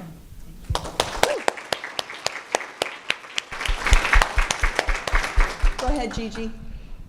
I think I really focus on breaking down my own personal stigmas. So whether it's my own mental health, whether it's my own journey, it's the little things that I really focus on, improving and doing better for myself. So little things that have always stuck with me growing up, it's just treat others how you want to be treated. So whenever I'm stuck in a rut, I always focus on how am I treating others? It doesn't matter if nobody asks me about my day, am I asking about their day? And I always try to put that out. So before I have a negative thought, and I will, and it's easier to be nicer to people that you're not close to. It's easier to uplift them. So I reflect on the women that are in my life that I don't always share best relations with, or even relations that I've suppressed, experiences I've suppressed. I focus on, if I think about them and the first thing is negative, I say 10 positive things that I have to mean. And I have to find descriptions of. So I work on continuously upbringing my own mindset, breaking down my own stigmas, living on the edge of discomfort where I'm not comfortable in my skin and my shoes all the time. Continuously challenge myself. I'm halfway there. I have 2 boys myself and a partner that is also a boy. Yes. Boys. Yes. And I think finding my voice without having to be loud and reminding them that there's space for all of us. There's always space for all of us. And I think experiencing more than preaching or talking about it, experiencing what it is to be a woman in each chapter of our lives, each day, and showing up for myself, because it's very hard. Great, thank you. Thank you all 3 ladies. Thank you so much.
So Pero is a women's organization.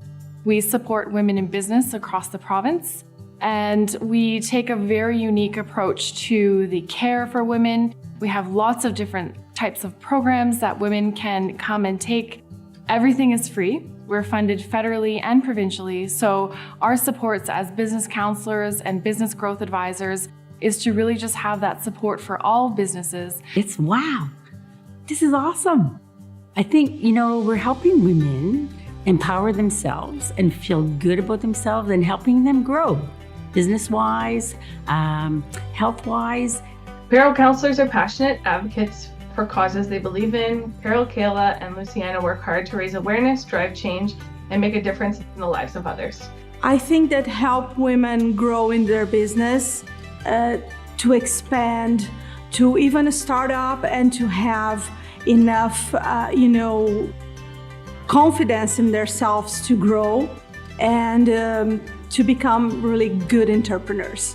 The organization's effort in raising awareness about the challenges faced by women in business have contributed to a more inclusive and equitable business landscape.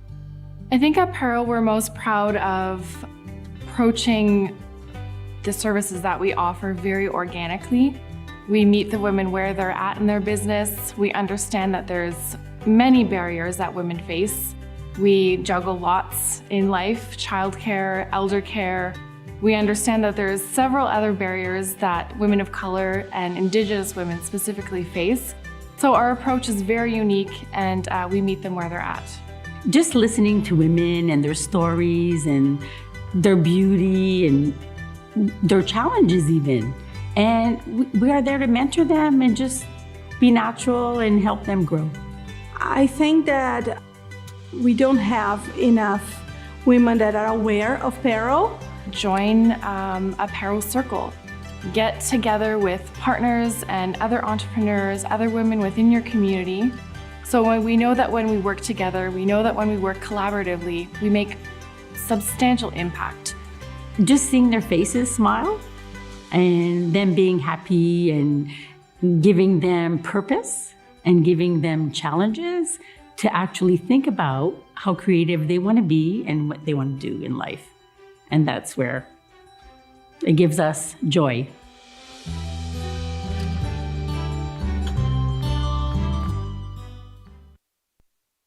If you're in the third row, we invite you to come on up for some food. Again, being served by Lettebree Farm from Glencoe. Hi everyone, my name's Jake Martel. I'm the coordinator of the education program here at Noquay, and I'm also one of our instructors. As some of you know, we teach literacy and basic skills. We also help people with GED and online high school credits. But one of the things that I wanted to talk about is how Noquay is a safe space and a culturally sensitive environment. A lot of the resources that we use were prepared by our friends at the Ontario Native Literacy Coalition. So we have a lot of language resources, a lot of cultural resources to help people discover or rediscover a lot of the elements of Indigenous culture that were suppressed by movements like the residential school system or the 60s scoop, any of those things. We are always looking for connections between traditional Western education and more traditional forms of education. People used to believe that science and traditional Indigenous learning conflict with each other, but the more we learn, the more we're discovering that traditional Indigenous knowledge actually supports a lot of the scientific discoveries that have been made by the Western academic tradition.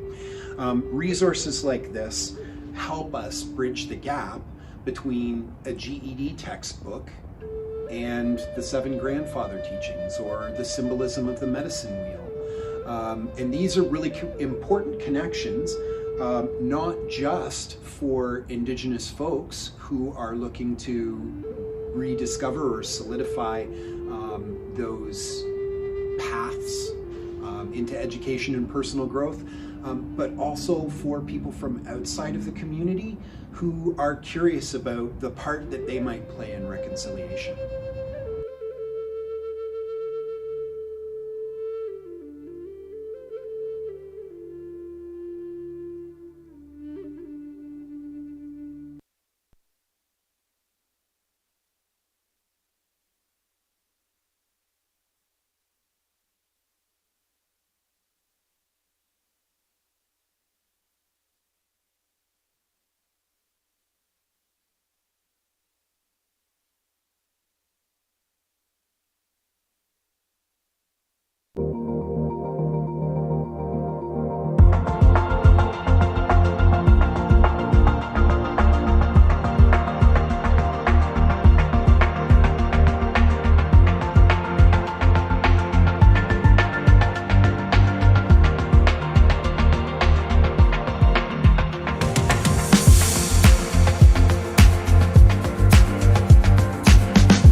Home is where the heart is, and a whole lot of other stuff you love dearly. With the time you save letting us shop insurance for you, you could go to the beach. Learn a new skill. Or spend quality time with the family. Whatever you do with your free time, you can rest easy knowing your prized possessions are covered with a comprehensive McFarlane Rowlands home insurance policy. Let us shop property, mortgage, or renter's insurance for you. We get you the best product. At the best price.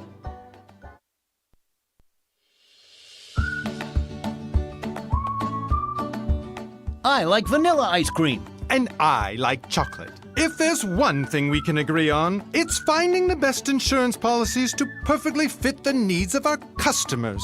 I'll get you the best product. And I'll get you the best price. For home, auto, commercial, or life insurance, with McFarlane Rowlands, you're covered. Let us shop insurance for you so you can go out for ice cream. Oh, brain freeze. At least when it comes to insurance, we know what we're doing. Learn more and get a quick quote at McFarlaneRowlands.com.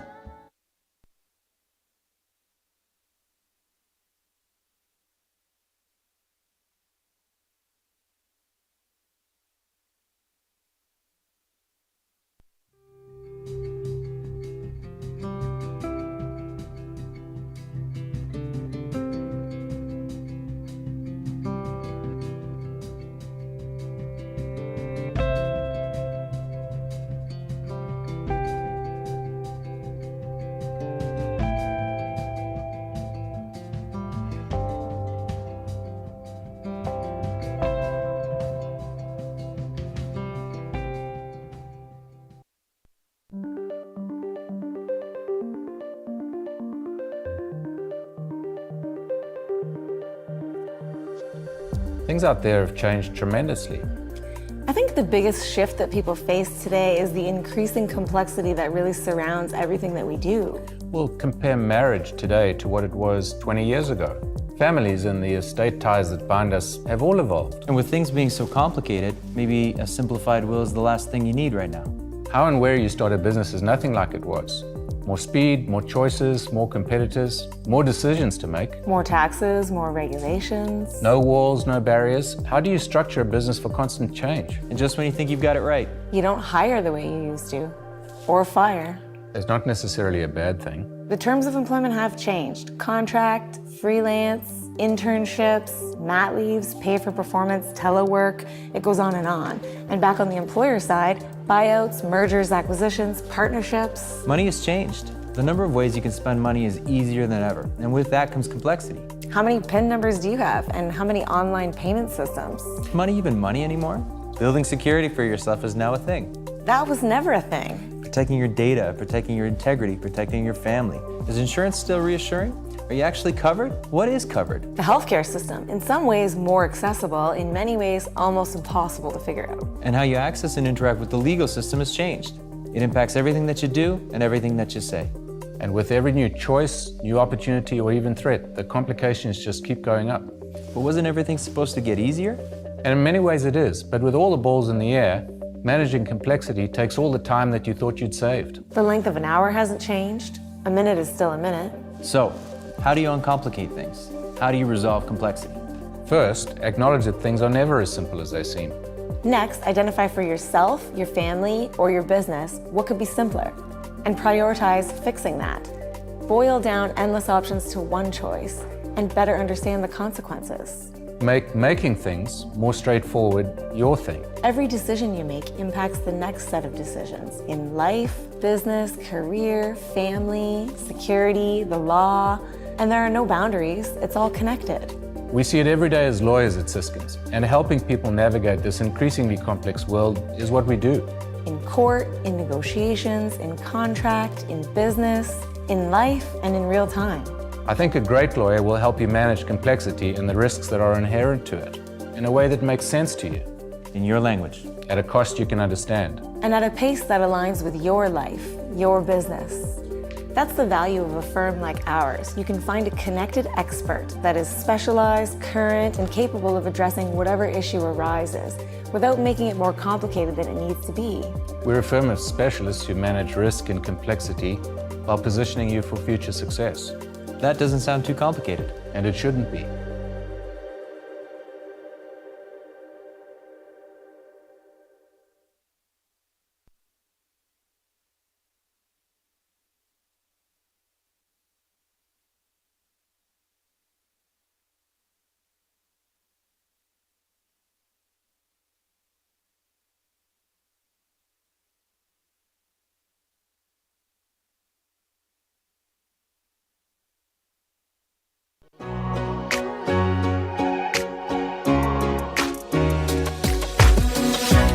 I'm Christine Jones. I own Country Club for Pets Limited. We're a family-run business. We do boarding, grooming, dog training, and doggy daycare. One of the best parts about our business is getting to know our clients through the stages of life. They come in with a new puppy, often as a young couple. We get to know them, we see them get married, they have kids, and the kids grow up, and the dogs go through all stages of life as well. And then we get to meet the next generation of dogs. We've been owners for 13 years with Libro, and they've helped us through all our projects, and they're always great about seeing outside of the box. And if they don't have the answer on how to do something, our coaches are always willing to do the work and help us achieve those goals. You like Libro too?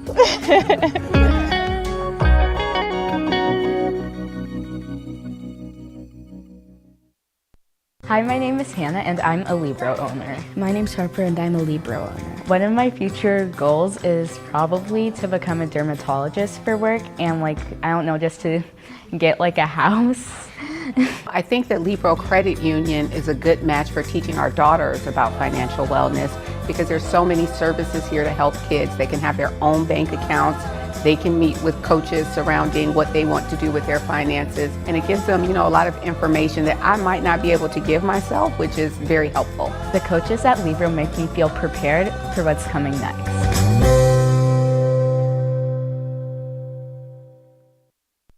I'm Evelina, and I'm a Libro owner. I'm Cortez, and I'm a Libro owner. So some of the criteria we were considering when we decided to join Libro was, number one, is it a good for our family? Is it a fit for everyone? Libro is definitely that. Is the support there? And obviously, because we have such a good relationship with our coaches, the support was there. The coaches are very knowledgeable, very helpful, and willing to share their expertise to help us reach our goals. When you add in ownership and also your ability to feel like you're a part of decision making at the credit union, it all works out very well. So those are our main criteria for deciding that Libro was right for us.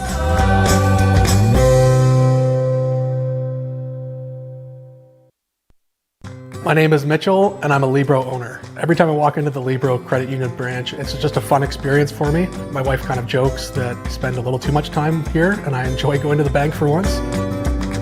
I started my own business, and that was sort of the impetus or the motivation to search out a business that I could bank with that really matched my own values in terms of the business that I wanted to create. It took me an awful long time in life to make the switch eventually from the bigger banks to a Libro credit union, and this is something I wish I did earlier in life. Every time I walk in here, they're just so friendly. They know me by name. They know what my business is. They know what I'm doing in life. They ask questions that are really relevant. And for them, I'm a person, and I'm not just a bank account number.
Middlesex County is strongly rooted in agribusiness. We are proud of our agricultural heritage while being focused on the future. We are home to over 78,000 people, nearly 600,000 acres of farmland, and more than 3,000 farm operators. This agriculture provides a significant economic impact, producing over $1 billion of gross farm receipts a year, which supports a total farm capital value of over $11 billion. But do not be fooled by our rural nature. Middlesex County is well known for its state-of-the-art agri-technology and access to talent from some of Canada's top universities and colleges. These assets ensure that Middlesex-based operations are always on the leading edge of agricultural innovation. Home to historic commercial mills, as well as multinational giants, Middlesex is a smart investment not only for producers, but key players at every stage of the agribusiness ecosystem. Plus, we are strategically located with easy access to major highways, as well as nearby international airports and land borders.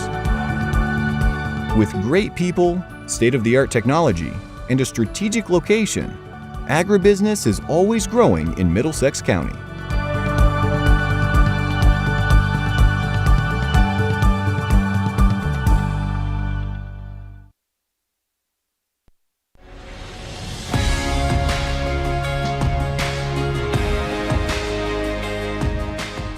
Middlesex County surpasses the provincial average in terms of the percentage of our labor force that works in manufacturing. We are not kidding around when it comes to working hard for your future. Our honest, reliable workforce is the heartbeat of our county. Combined with affordable land and strategic location, Middlesex is the premier place to build or scale your company. But that's not all. Middlesex County is located within 100 kilometers of 6 universities and 4 colleges, making us a prime location for talent retention and attraction. And given our proximity to international airports, 401 and 402 highways, and U.S. land borders, it's easier than ever to ship your products anywhere on the globe. Middlesex County celebrates innovation and is home to local and multinational firms across the manufacturing sector. You know that saying about location being everything? Welcome to Middlesex County, where big ideas become reality.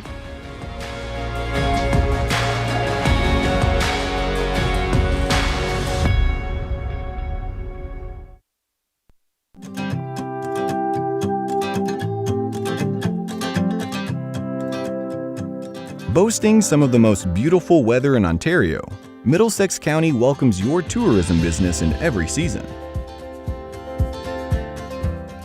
Whether your dream is to provide a country bed and breakfast, expand your retail market, build an agritourism site, or launch hot air balloon rides, we have all the elements for those perfect romantic getaways, family vacations, and spontaneous day trips. We're a short and gorgeous country drive away from major urban centers and the United States border, and our friendly communities, affordable land, and slower pace of life provide the perfect conditions for your business to flourish. In Middlesex County, creativity has no limits. We welcome championship golf courses, fine dining, and local shopping, as well as some of the most unique historical and cultural attractions in southwestern Ontario. We are home to the Grassroots Trail, a local initiative that attracts cyclists and day trippers with marked routes throughout our beautiful countryside and provides excellent marketing opportunities for your tourism-based business. All we need now is you. Come join our tourism operators in making Middlesex County as unforgettable as it is magical.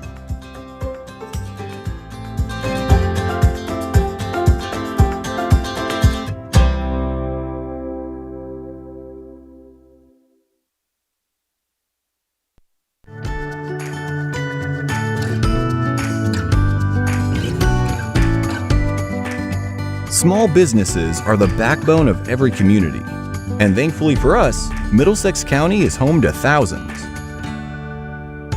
Whether you provide complimentary healthcare treatments, financial advice and accounting, a charming space to shop, or custom blueprints transformed into modern dream homes, Middlesex County welcomes you. We are passionate people here, and we harness it through keen business acumen and a strong work ethic to create communities that thrive. Thanks to shorter commutes, traffic that moves, and active living options, when you choose to run your business in Middlesex County, you'll enjoy a more relaxed way of life. If you need access to capital, a storefront location, government incentives, workforce talent, or an industrial building site, we can help you make your existing or future small business dreams come true. Come see why so many small businesses choose to call Middlesex County home.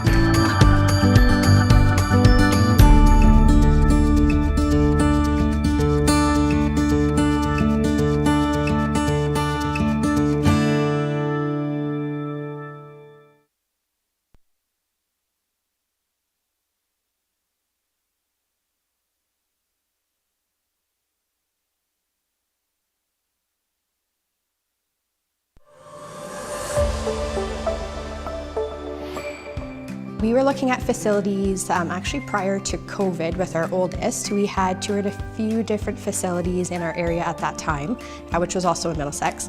And we found that some of the other daycares were just not as welcoming.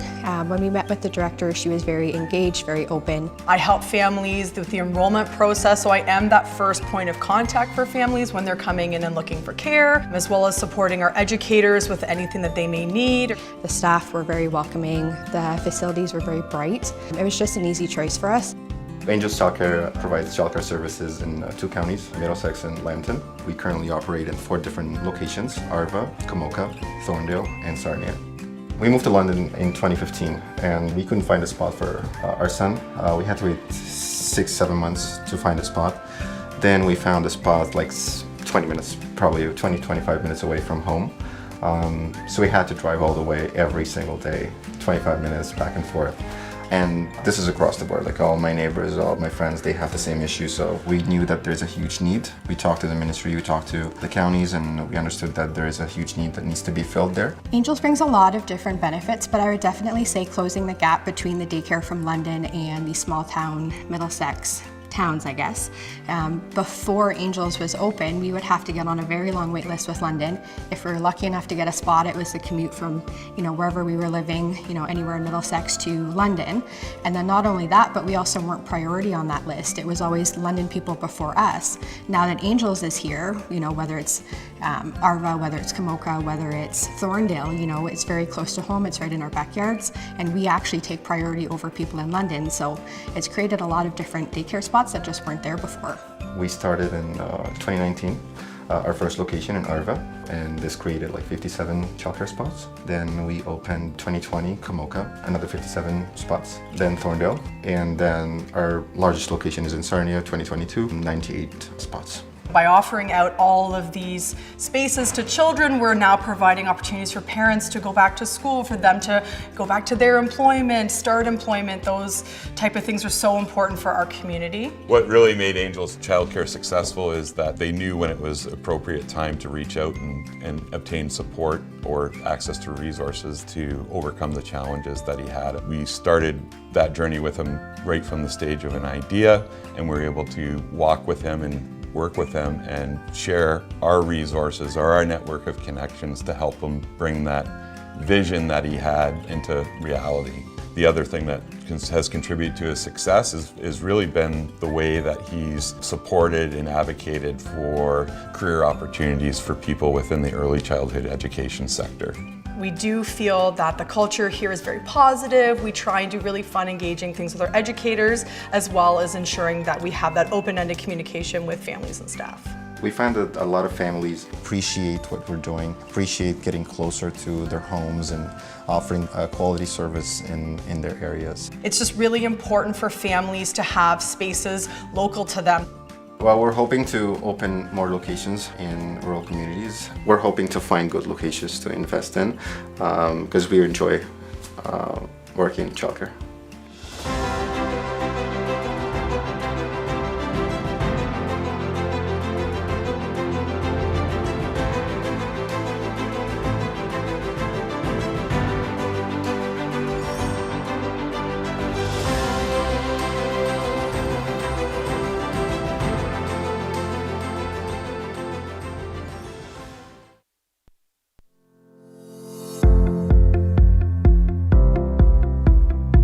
Covering all of Middlesex County outside the City of London. Our main office is in Ilderton, but we work hard to expand our physical and digital presence across the area.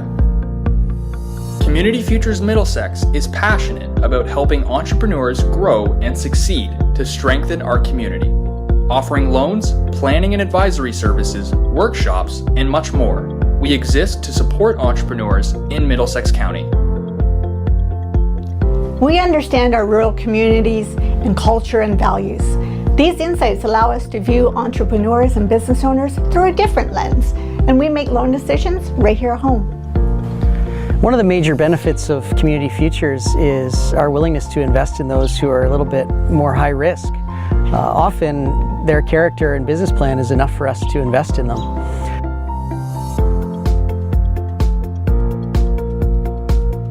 During the strategic planning process, it became apparent that the work of our team, staff, and volunteer board members really serves to strengthen our community in many different ways. Our plan identifies 4 key priority areas. Entrepreneur business support, partnerships, awareness, and community voice. These 4 key priority areas are linked and support each other. These interconnections build and help strengthen everything we do, including the communities that we serve.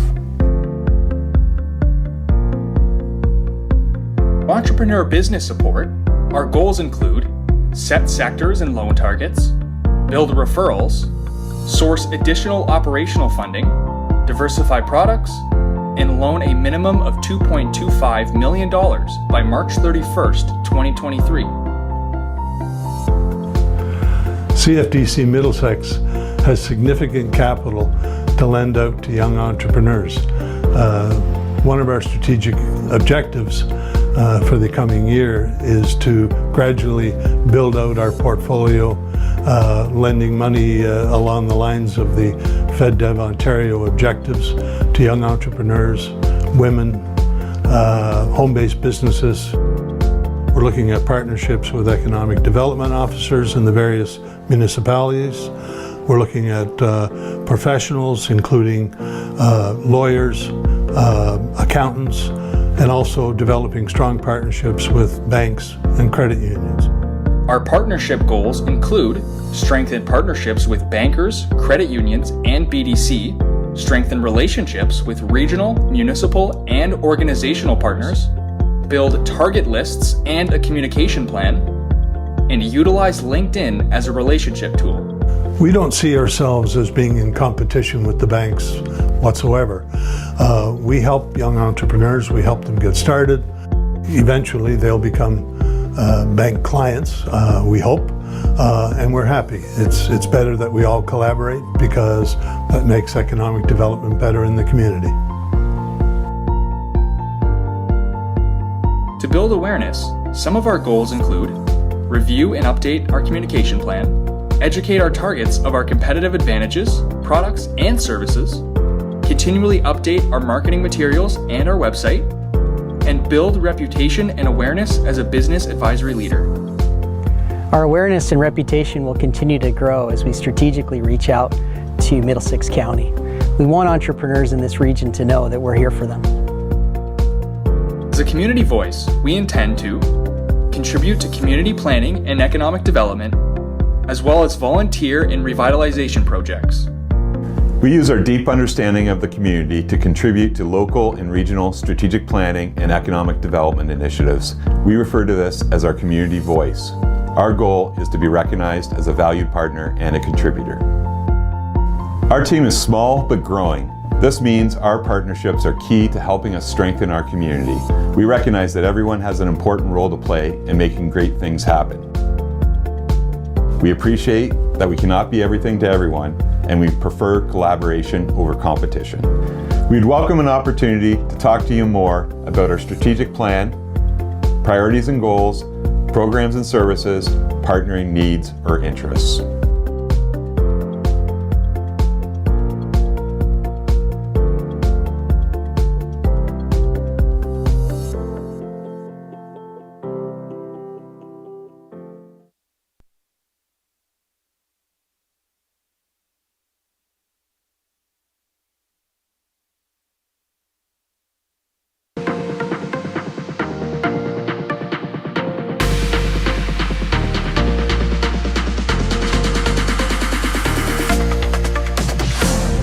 Good afternoon, everyone, and welcome back to International Women's Day 2024, presented by Community Futures Middlesex. To kick off our afternoon session, please welcome General Manager of Community Futures Middlesex, Todd Copeland.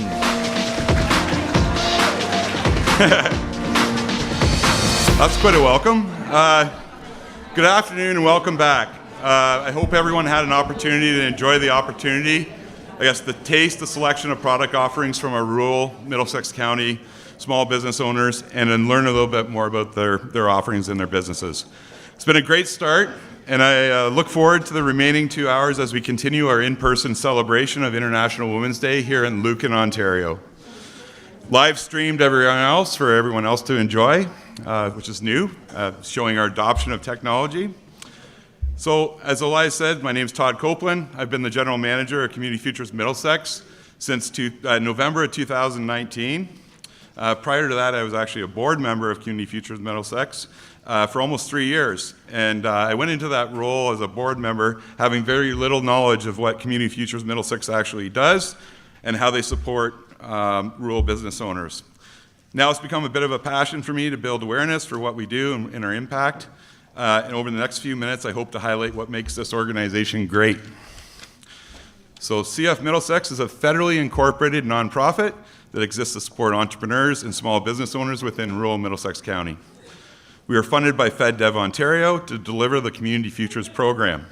We offer business advisory and consulting services, support strategic planning and economic development initiatives, loan financing, and other workshop and training opportunities. We are one of 267 similar offices across Canada, 61 within Ontario, and 21 within southwestern Ontario. Our primary office is located on the main street of Ilderton. There should be a picture up there. And we have a satellite office within the Flight Exec Center in Dorchester. Our staff and volunteer board is comprised of business professionals that all share the same passion for supporting the success of small business and the community served. So our board and staff participated in a strategic planning exercise in 2020-21 to align, right in the middle of the pandemic, which isn't a bad timing, to align our program and service offerings with the needs of the community. We identified 4 strategic priority areas to help guide us in the delivery of the program. First and foremost, entrepreneur business support. So this includes the provision of loans, business advisory services, workshops, and training. We recognize the need for partnerships. That includes bankers, professionals, like-minded organizations within the community, that we needed to focus on building an increased level of awareness, and that was both through digital means during the pandemic, and now we're getting back more and more into physical presence, knocking on doors out in the community, interacting with people, hosting events like this we're doing today. And we also recognize that we needed to be at the table to have a community voice and participate and support community economic development initiatives through strategic planning. Out of this whole exercise that we went through, and we're going to update our strategic plan in the coming year, but we identified our role or function as strengthening community. Promoting a more inclusive environment for women and women entrepreneurs is just one way that we could contribute to making the rural communities we serve stronger. Next slide, please, Alice. So we recognize that we couldn't do this on our own. Our partnerships with organizations like Pero Center for Women's Excellence is one of the ways that we've demonstrated our commitment to being more inclusive and addressing the needs of women. FedDev Ontario announced funding of Pero to expand their peer lending circles program from Northern Ontario to Southern Ontario in March of 2023. This specifically included Middlesex County. CF Middlesex met with Pero, explore how we might be able to work together, and co-launched a Middlesex Women Entrepreneurship Initiative in July 2023. Not only have we committed to the use of our investment funds to support microfinancing under their Peer Lending Circles program, we have also established a coordinated intake that enables women to access the training and wraparound supports of both organizations. In less than a year, 10 rural Middlesex County women have been referred between Pero and CF Middlesex, and the momentum exists for establishment of some local circles within Middlesex County to facilitate their programs. So staff participation in local women in business networking groups, like the one hosted by Strathroy and Region Chamber of Commerce, and the sponsorship of Regional Women in Leadership Conference that took place in September 2023 is another way that we have demonstrated our commitment to women.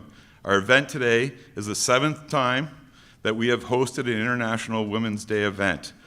The first time we have been able to host in person since hosting a fully virtual event with the assistance of Tractus Events at the back of the room here. So you might have recognized, well, maybe not because you didn't see them virtually. but thanks again to their technical support, we hosted a very successful virtual event in the middle of the pandemic. And we look forward to always sort of, like we're doing today, experimenting with technology, and who would have thought we would have been live streaming this to the internet and our social media channels. So, next slide. So investment and loan portfolio, I'm just going to briefly touch on these things and just put it in perspective for women. So as a developmental lender, we're one of the primary ways that we can strengthen communities is through provision of loans from our internally managed investment funds. So we set in annual strategic goals for getting more money out in the community, and have met and exceeded those targets over the last 3 years, the period of our strategic plan. In fact, more than $8.5 million in new loans has been approved since 2020. We recorded 0 defaults, and we've had $5.5 million in loan repayments. So our clients have been successful with the support that we've provided them, and our current loan portfolio, just as the women component, is approximately a little more than 50% women-owned or operated.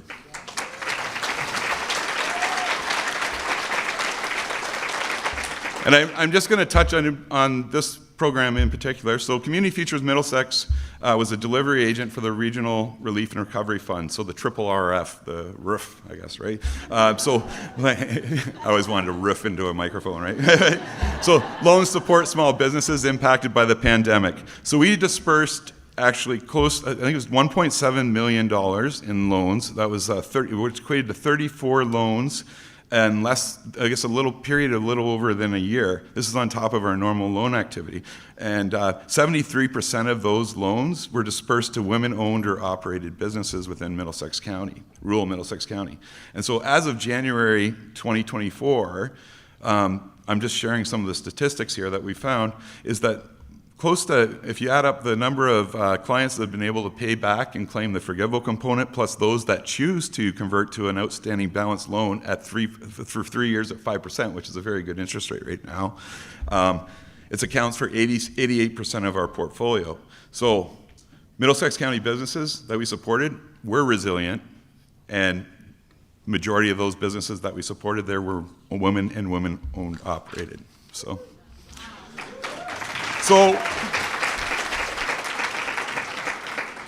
our biggest impact, I don't like to quote stats, numbers, or these types of things, is our biggest impact we always measure is through the success of our clients, and we've become as much a champion for them as they do for us.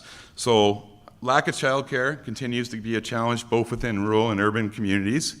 Mustafa and Noor Heikel immigrated from Egypt and to Canada in 2015. They settled in the London area and struggled to find a child care solution for their family. They approached us in 2019 with an idea. Let's start up a child care facility with no background in child care facility development or anything like that, but recognizing that there was such a need there as an entrepreneur, persisted, we supported, eventually opened up his first child care facility in 2019 in Arva, which is a rural community just north of London. He has since opened up 2 additional centers, all during the pandemic, in rural Middlesex County, and a 4th center in Sarnia-Lambton, creating 248 childcare spots and employment for more than 60 people within the early childhood education sector. For that accomplishment, he was nominated and recognized last year at the Community Futures Ontario Conference in Ottawa as the Entrepreneur of the Year award at that conference. So just want to highlight the impact, the success, the stories, I think, are all around us. Lack of attainable housing, shortage of skilled trades, limited capacity of rural hospitals all have become priority issues for both the federal government and the provincial government. I think Susan McLean might be here today. Hi, Susan. So Susan McLean is the CEO of the Strathroy-Middlesex General Hospital Foundation. And I think you have other representatives, full table of people here with you today, which is welcome to the event. And we're happy to announce that we'll be joining the list of community partners lending our support to the Building Foundations project. This is another revenue-generating activity for the foundation. When things get tough in terms of fundraising, philanthropic giving, they're being innovative and looking at other ways that they can generate revenue that they can then invest back into the hospitals. So net proceeds from the construction of 3 new residential duplex units will be invested back into the use of diagnostic imaging equipment for the hospitals. And so we're excited. This is hitting a lot of the priorities that we've kind of set for ourselves, and we're looking forward to seeing how this model works and maybe can be applied to other communities across, not only within Middlesex County, but elsewhere. The last one I'll highlight is just there's a lot of lavender in the room today, so I thought I'd talk about where it came from. It's grown just south of here on a rural farm, so Little Brown Farm. So CF Middlesex, this is a recent client of ours. I think they approached us in July 8 months ago with, again, an idea or a concept, looking for support for business plan development, what resources we could connect them to. From that point of being connected with them till relatively recently, they developed a business plan that includes the planting of additional 6,000 plants, an on-the-farm distillery, a retail store, and a bookable event space that they're going to start constructing in the spring of this year. And as a result, Little Brown Farm will become one of the largest, well, I guess the only lavender operation of its kind within a 200-kilometer radius of their family farm. So this is an example of a dairy farmer and a nurse that's working full-time nursing job in the hospital, looking towards their retirement from there and looking at their family farm, multi-generation farm, and looking at for ways to create opportunity for themselves down the road.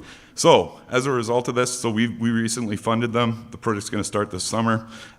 On your way out today, we have sachets of lavender that everyone will be able to take home if you like lavender. If you don't like lavender, don't take it home, because we don't want to, put it in your car, under your seat. It is pretty potent, but we do have lavender there. I'm not sure. The opportunity does exist if you are interested in the tabletop thing. We can coordinate. If you're going to take one, we'll write down your name and email address, and then we'll coordinate you providing the money directly to the vendor at the end. If not, just leave them in place. Please don't steal the salt and pepper shakers or anything else or whatever on your way out today. but it's all good. So anyways, that's my spiel on Community Futures Middlesex. I just wanted to share some of our story, and so you can appreciate what we do, and hopefully I've helped build a better awareness for that. And we really appreciate everyone coming today and supporting us.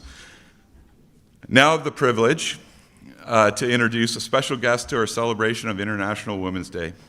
An elected member of Parliament for the riding of Hamilton West Ancaster, Dundas since 2015, having previously served as Minister, Public Services and Procurement, Labour, Seniors, her latest appointment making her a strong advocate for organizations that support entrepreneurs and small business owners within both urban and rural communities.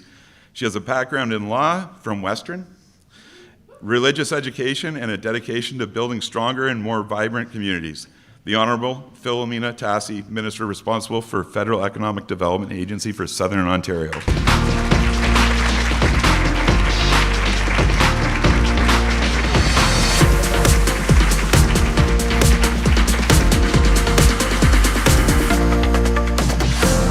Wow, that's fantastic. This is a great sight to see this room filled with so many amazing women and allies for women. I'm honored to be here today. Happy International Women's Day. Yeah.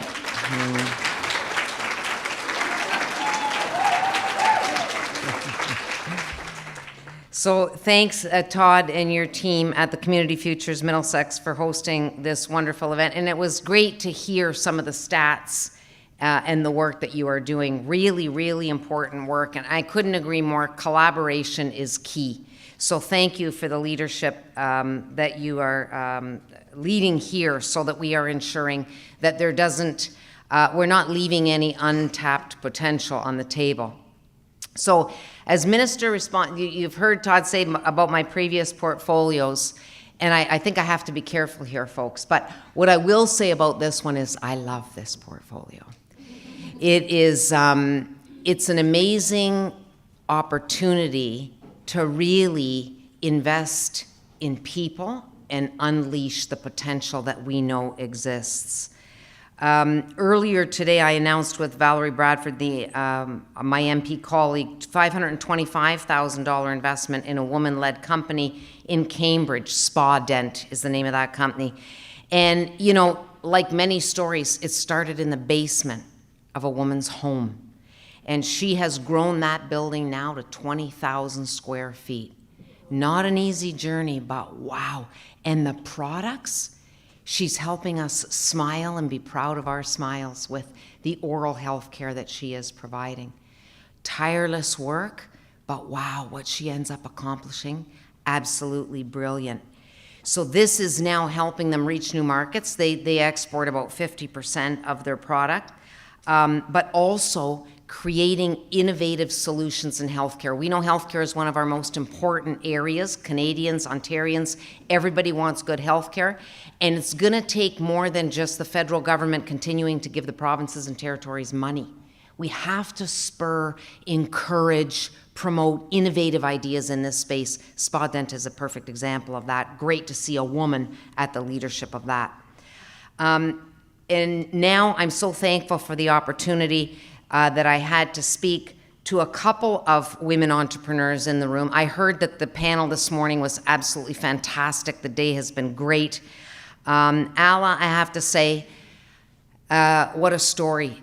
And hearing about how originally having the intuition to have to take your family and leave a country, convince your partner this is what you need to do with 3 kids, come here and do what you are doing in terms of, the cooking space, the pierogies, but just that determination, dedication, knowing that this is what you need to do.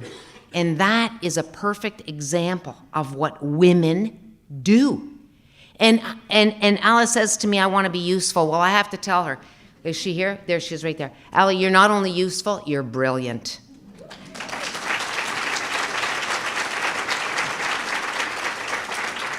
And Susan, to hear your work and the opportunity that you took in the beverage space, I think agri-food, agriculture, farm, we have more work to do in this area. In my portfolio, I see the EV space is a huge space. I see healthcare and innovation and commercialization of product huge. And there is absolutely a space in the area that you are working, and I want to make sure that as a government we prioritize that area in Southern Ontario, which, as you have described, as being in many places around the world, and you want to come back here. And we have to make that experience one when people come here that they do want to stay. And it's women that are going to be in the leadership in this area, because we are going to create those spaces, because we know what is needed in order to attract people and then make the stay one that is one that will be remembered for a lifetime. So thank you. And so I want you to know that our government understands the role that women entrepreneurs play in shaping a strong economic future. And the stories that I have heard in my journey in this portfolio coming up to 2 years have been absolutely amazing. Supporting and empowering women to pursue entrepreneurship can unlock their potential and create a more inclusive, equitable, and prosperous world for everyone. And in Canada, we have to be proud. And it doesn't just happen. We as government have to be thinking all the time, what policy are we going to shape? What are we going to put in place in order to ensure that women's participation is increasing? Because when there's more women at the helm, we are definitely going to be stronger and better. And so we as a government have to be thinking about that. When you look at now in Canada, it's 85% of women from the ages of 25 to 49 years of age participating, which is a figure that is 8% higher than the participation rate in the US. So we're getting it right.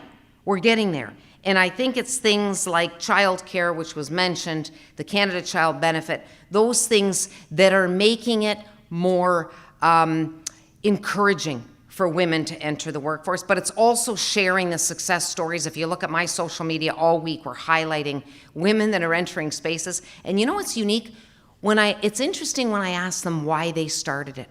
And there's always a heart of how it got started is rooted in creating something for the community, a need and then a response that is going to do what? That is going to enhance the community. To Alla's thing, useful. No, not even useful, way beyond that. Going to make communities better. And women's leadership always has that as a driving force. So I think that the full and equal participation of women and all Canadians in the economy is not just the right thing to do, it's the smart thing to do. My experience is that excellent product or service rooted in strategic decisions made by smart women who make decisions with that broader lens. This is what I've been thinking about, like, what is it? And that, in my view, really sums it up. The childcare space is a perfect example. So the federal government has invested $6 billion into the women entrepreneurship space to help promote, give those supports to women so that they are excelling and that they are actualizing the potential that exists. And I have to say, the government can't do it. Like, yes, we can see the opportunity, but we need women that are out there that we can support, that believe in their ideas and know that the federal government is supporting them. The confidence that you get in knowing that you have a government behind you that's willing to invest in you, but we can't create those jobs. It's those women entrepreneurs that are creating those jobs. We can only make the investments because we believe in the women that we are investing in. And that is the way forward.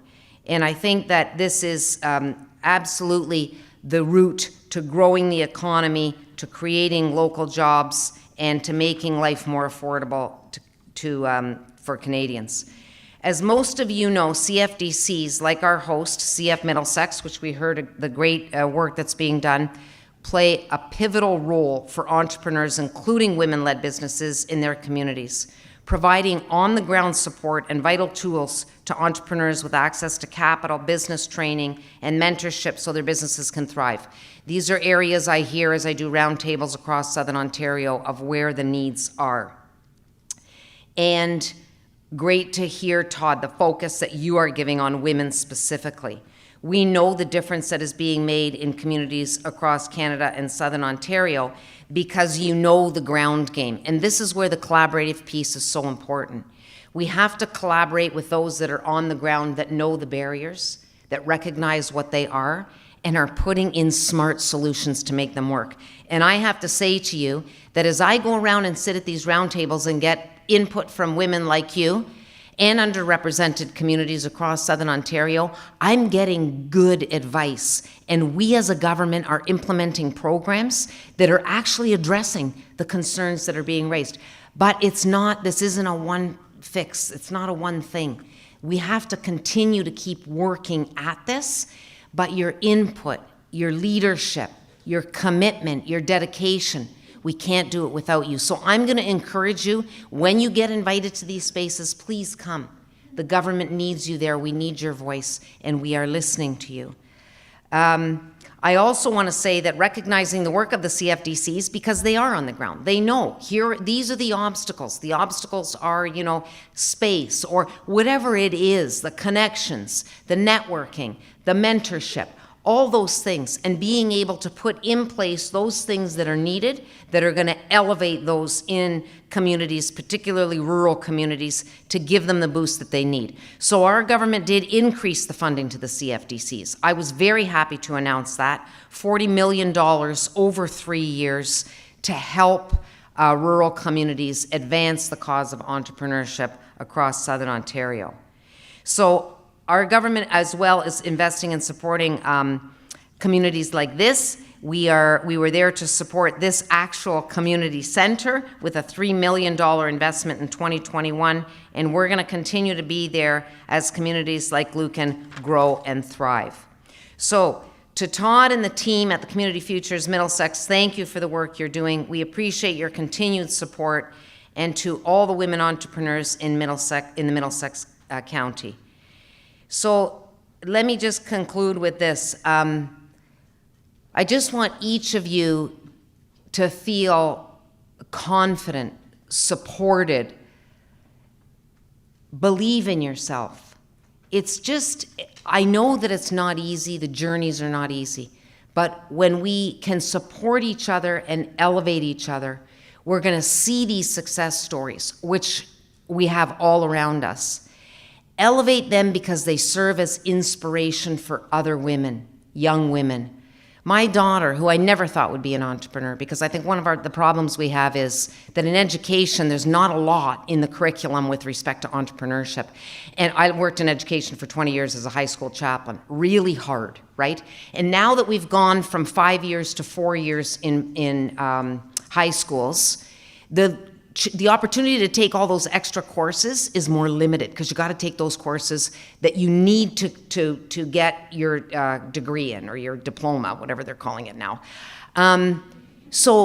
But the exposure to entrepreneurship, we've got to continue to work hard at that, because it has to be seen as an opportunity. When my daughter announced to me that she was starting this company with another female partner, I thought to myself, how could you ever be doing this? When I practiced law, yes, I was in partnership with my husband. We had a law practice, but that entrepreneurship was never promoted. And so I've seen firsthand the struggles, right? Every step. Am I doing this right? Am I getting it there?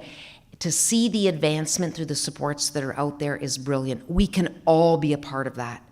I want each and every one of us to commit to elevating women, to supporting entrepreneurs, whether that's through mentorship, whether it's supporting the businesses that they embark upon, whether it's being there to help babysit sometimes when they need childcare and can't get it, or giving them the moral support. We all have a role to play. And when we see the benefits of that, oh my God, it can move people to tears, the success stories that we have. So I'm honored to have the opportunity to have shared these words with you. I want to thank each and every one of you for the work that you are doing. Let's continue to work together, elevating women, celebrating the success of so many women. We can be so proud of the work that's being done. And if there's areas for improvement, reach out to me and my team. I know there's more work to be done, and I want to be a part of doing it. So thank you very much. Happy International Women's Day.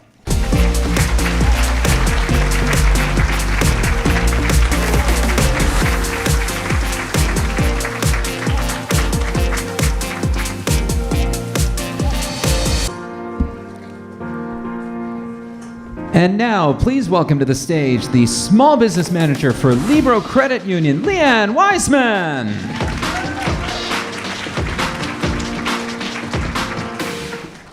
Good afternoon, everyone. I am Leanne Wiseman, the Small Business Manager for Libro Credit Union. On behalf of Libro, I'm excited to welcome you all here to celebrate our shared passion for creating thriving, inclusive local economies and celebrating women. Libro has a purpose beyond profit. We care about collaboration and leveraging partnerships to build up our communities and make them better, more vibrant places to live. By partnering with organizations like Community Futures, we make a collective impact. We are proud to support today's event and other female-based initiatives enabling young women to learn new skills and discover diverse career opportunities. Libro strongly believes that no one succeeds on their own. The value of partnership goes well beyond the dollar amount. Shared purpose, teamwork, mentorship, and collaboration can achieve so much more than any one person or organization. As a trusted financial partner for over 80 years, our roots run deep in rural communities, and we believe that local businesses are the heart of them. When I think of how we can inspire inclusion, I am so very proud Libro provides banking and financial coaching to over 12,000 businesses across Southern Ontario, like the ones we're showcasing, I hope on the screen. Many of those are women-led. We look forward to focusing more on female entrepreneurship, and if you don't already partner with Libro, I encourage you to reach out to one of Libro's small business coaches to learn more. Our approach to how we do business is unique. We take our community impact a step further. It's not just about awarding grants. Our commitment to thriving communities is built into how we do business. It's in our DNA, and by doing business with Libro, you become part of that larger purpose too. As the keynote sponsor for the event, I'm honored to introduce our keynote speaker, an inspiring, charismatic woman who is a bright light for inclusivity of all people. She is a 3-time Juno-nominated recording artist and multi-instrumentalist, speaker and associate, certified coach in life and creativity, not to mention a book that I'm looking forward to read, best-selling author with her book entitled The Healing Power of Singing. Em finds joy in unifying people everywhere with her infectious melodies, vibrant presence, and incredible live performances. Please welcome to the stage, Em Greiner.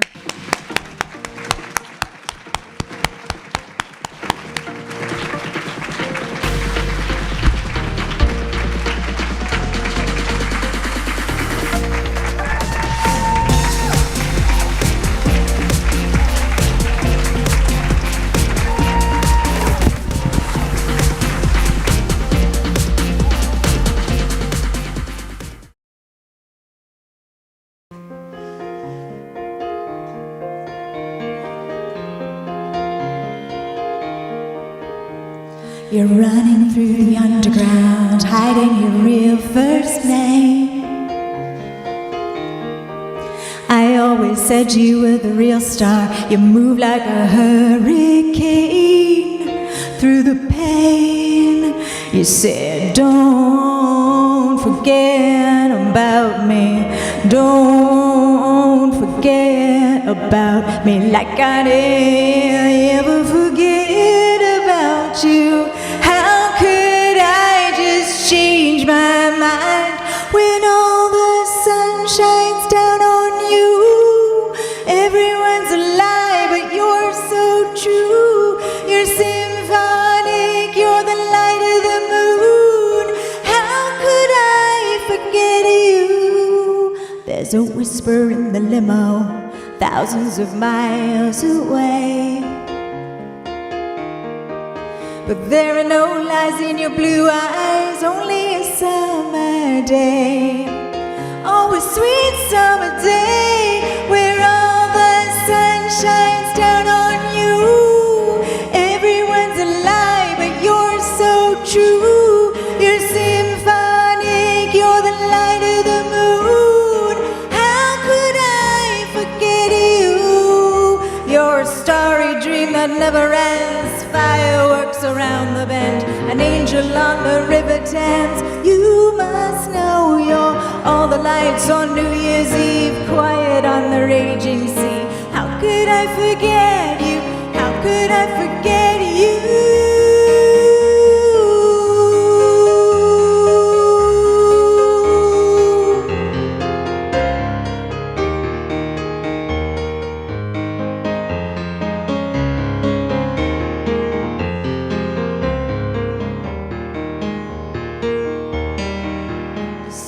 Don't forget about me. Don't forget about me like I ever forget about you. How could I just change my mind when all the sun shines down on you? Everyone's a lie, but you're so true. You're symphonic, you're the light of the moon. How could I forget you when all the sun shines down on you? Everyone's a lie, but you're so true. You're symphonic, you're the light of the moon. How could I forget you?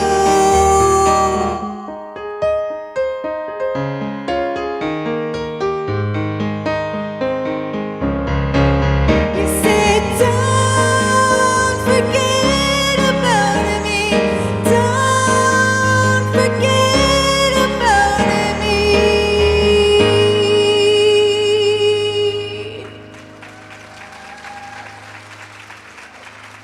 Thank you.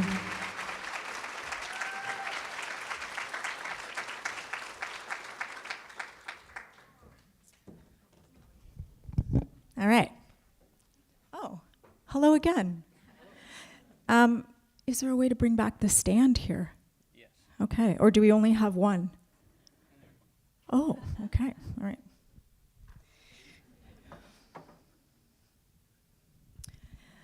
Ooh. So this one's still on. Okay. All right, so thank you so much for being here. I'm a little bit short, so I'm going to move out from behind the lectern. My name is Em Greiner. I'm a recording artist. As you heard, I'm a coach and an author. I grew up near Sarnia, Ontario, and hi. Sure, I guess so. We're going to be seeing a lot of each other on this performance, I think. That's okay. How are you? Good. Okay. Wonderful. I feel very comfortable with you. Like, I don't even feel like you're here. How's your Women's Day going? It's great. Okay, all right. I will say that Mike was very helpful yesterday. So should I not use this one now?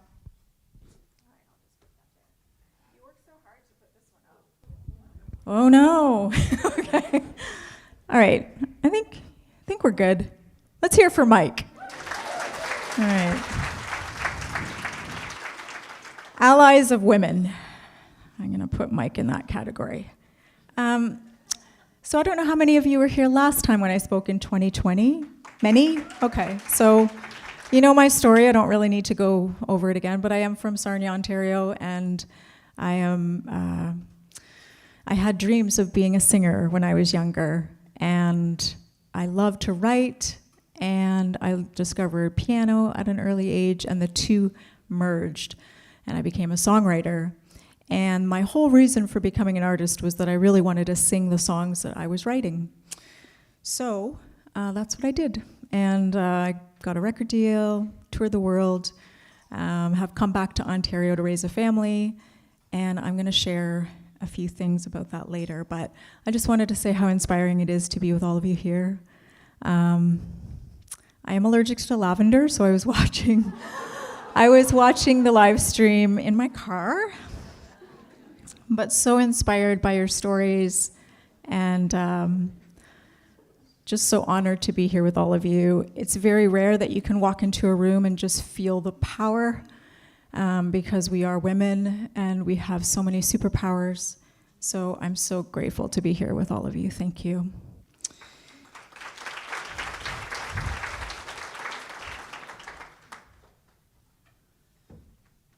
So, because I have been in the wellness world, I've sort of been in a holistic rock star world for 10 years, there might be the tendency to want to talk about a lot of to-dos and wellness tips and things like that, but I think as women we've been pretty inundated with that sort of stuff, and sometimes I think that when we sort of concentrate on some of those things, it implies there's something wrong. And I would say that that's not always the case. I think we are here together to celebrate. And Michele, I don't know where Michele went. There you are. Michele talked about celebrating. She came on stage with this aura of celebration. So instead of like dispelling a whole bunch of to-dos, I want to talk about courage. And these stories, I've got 3 stories to share with you about times when my courage was challenged, really challenged, like not just little bumps in the road, like really difficult things, and how I emerged from those things. What were the actual tools that got me through those things? And I think by sharing stories, we can really inspire each other. So, I actually do need my notes, so I'll just look over here.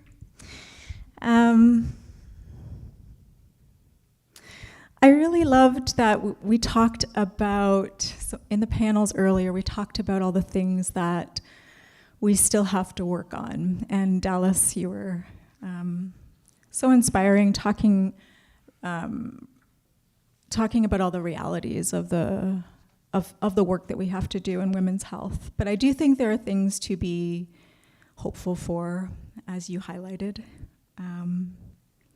I noticed that in leadership spaces, vulnerability and connection and empathy are traits that are really being brought to the forefront. And these are traits that are traditionally associated with being women, and now they're being encouraged to be embodied by all genders.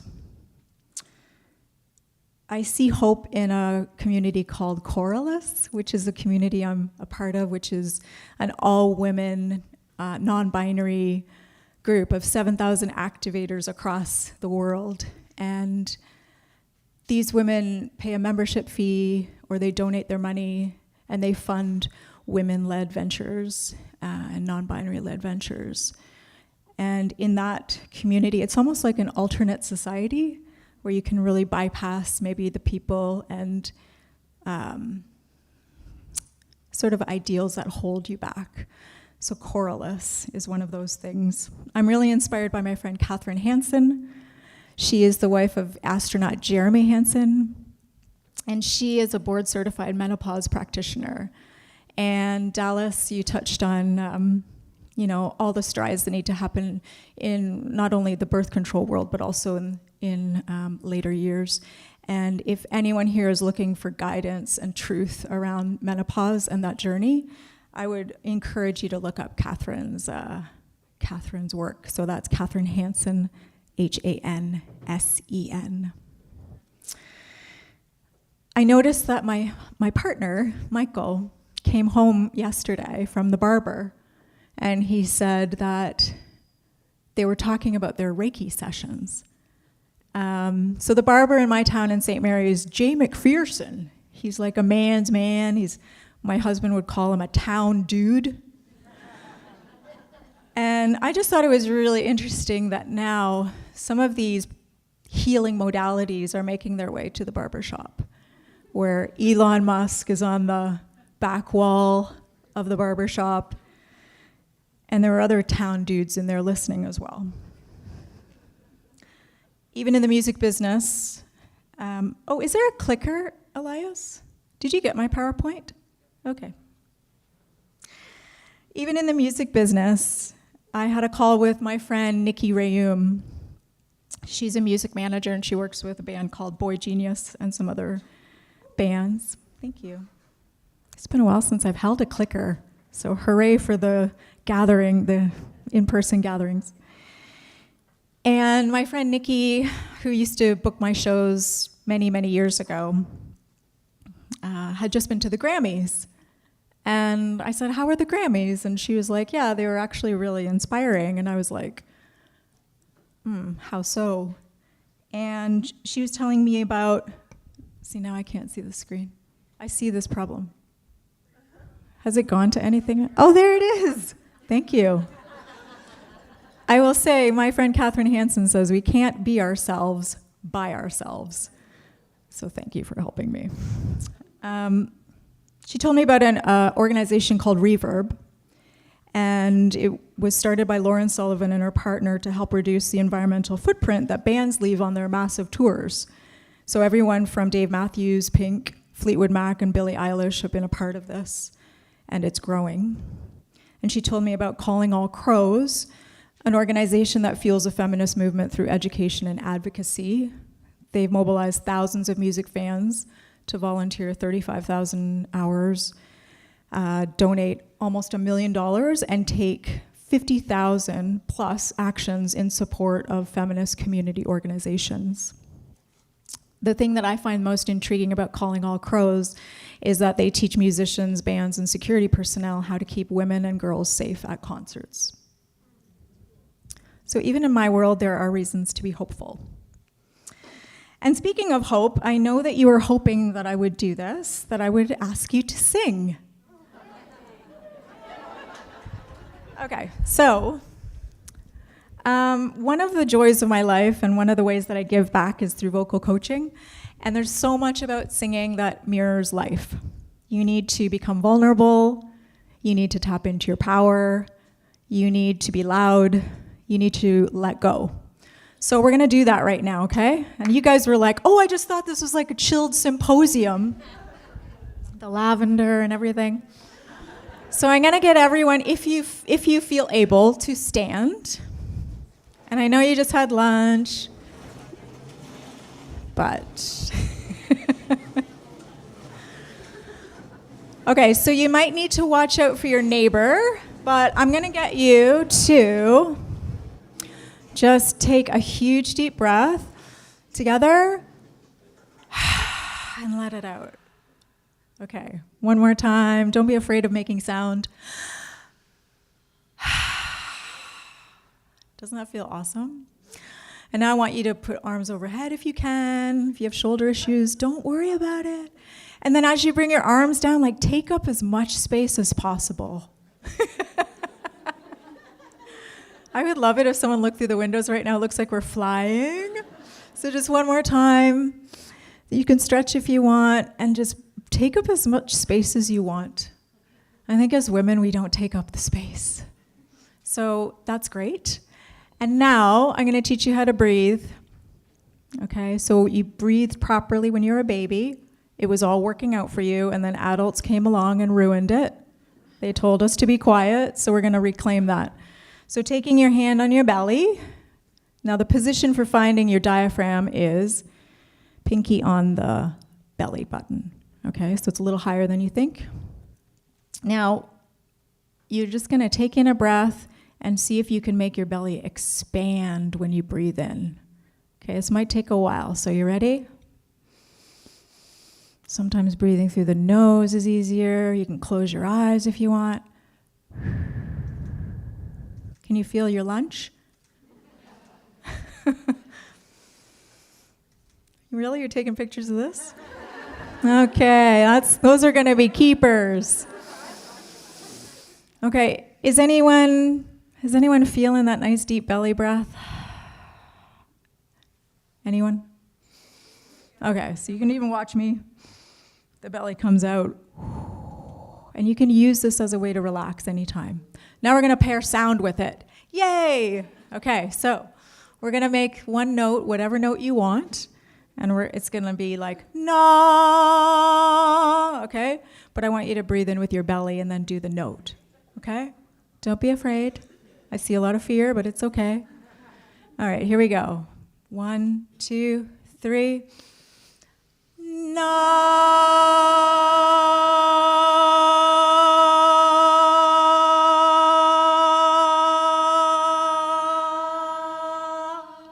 Oh my gosh, that's great.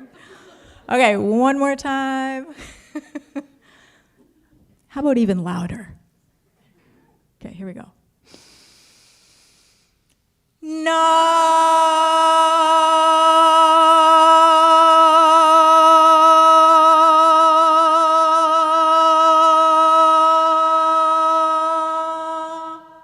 All right, now you can sit down.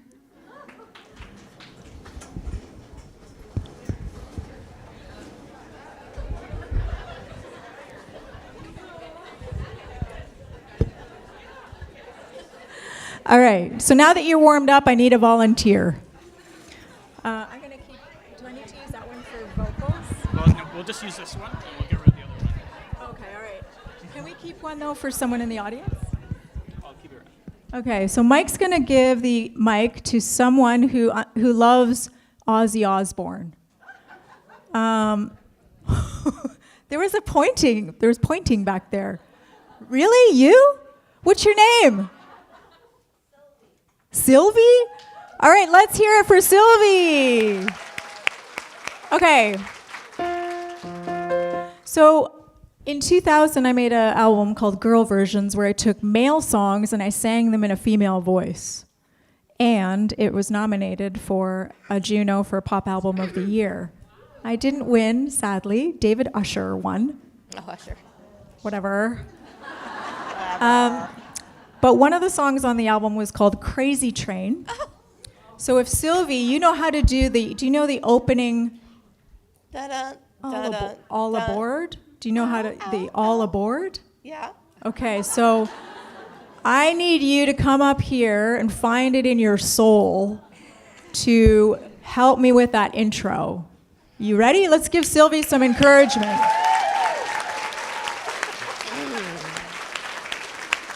Okay, keep the applause going till she reaches the stage like she's Beyonce. All right? Woo! She deserves it. All right. So do you... Hi, nice to meet you. No problem. I just have to know I have a bit of a head cold, so I'll do the best I can. Oh, that's okay. That's okay. I'm allergic to lavender, so we're on the same page. So, Sylvie, once you do your big performance, it's all aboard and a very maniacal laugh. Do you remember that part? Oh, just I have to remember. Can someone help Sylvie with this part? Yeah. Oh, there's that too. Oh, all aboard. Yeah. Okay. So I got it now. whatever you feel, and then once you do it, you have to go sit down. Okay. All right. All right. Here we go.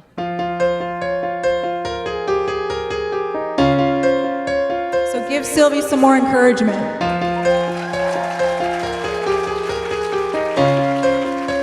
You don't know? Anytime you're ready. All aboard.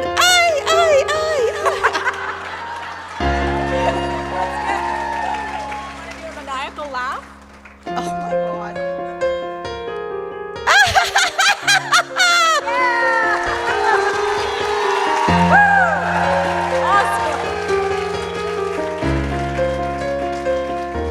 now you get to sit down. Yeah. That was awesome. Okay. I'm so distracted. That was so good. I don't even know the song anymore. Crazy, that's how it goes. Millions of people living its foes. And maybe it's not too late to learn how to love and forget how to hate. Mental wounds not healing, life's a bitter shame. I'm going off the rails on a crazy train. Going off the rails on a crazy train.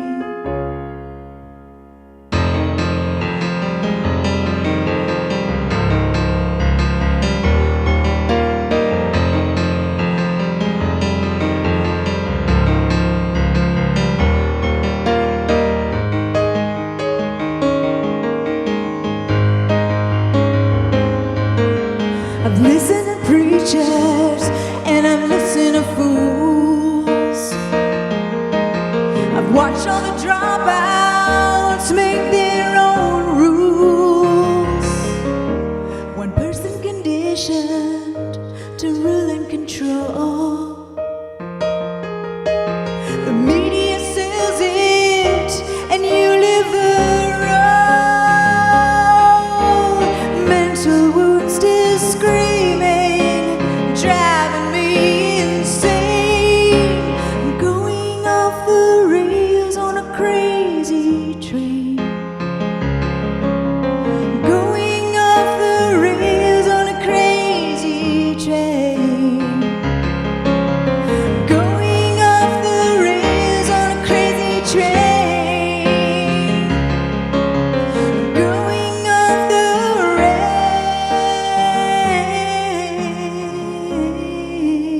rails. I know that things are going wrong for me. You've gotta listen to my words.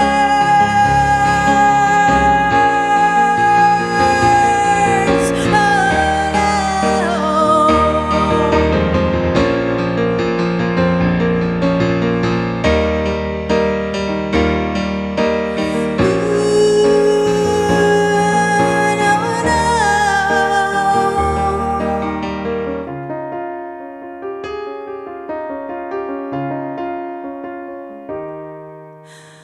heirs to a cold war, that's what we've become.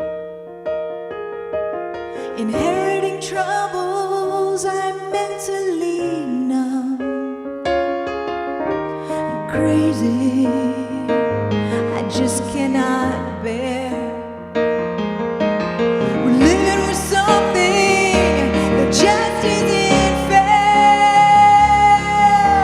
And mental wounds still screaming, so who and what's to blame? I'm going off the rails on a crazy train. Going off the rails on a crazy train. Going off the rails on a crazy train. Going off the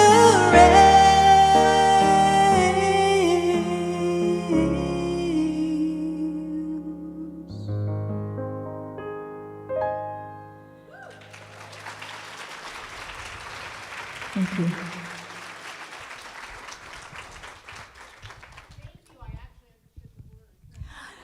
Yeah, thanks. That was part of the idea. I thought that by using a female voice, it would not only make it humorous, but you could maybe understand what he was saying for once. It's surprising. It's actually kind of a song about love. So, who knew? All right. I'm only going to talk for a few minutes here. I'll take you close to the end, just so you know how long I'm going to be up here. I wanted to start talking about the 3 things that were challenges to my courage and what I found for myself. And hopefully these stories will illuminate something for you. In 2011, I found a cheeseburger in my uterus.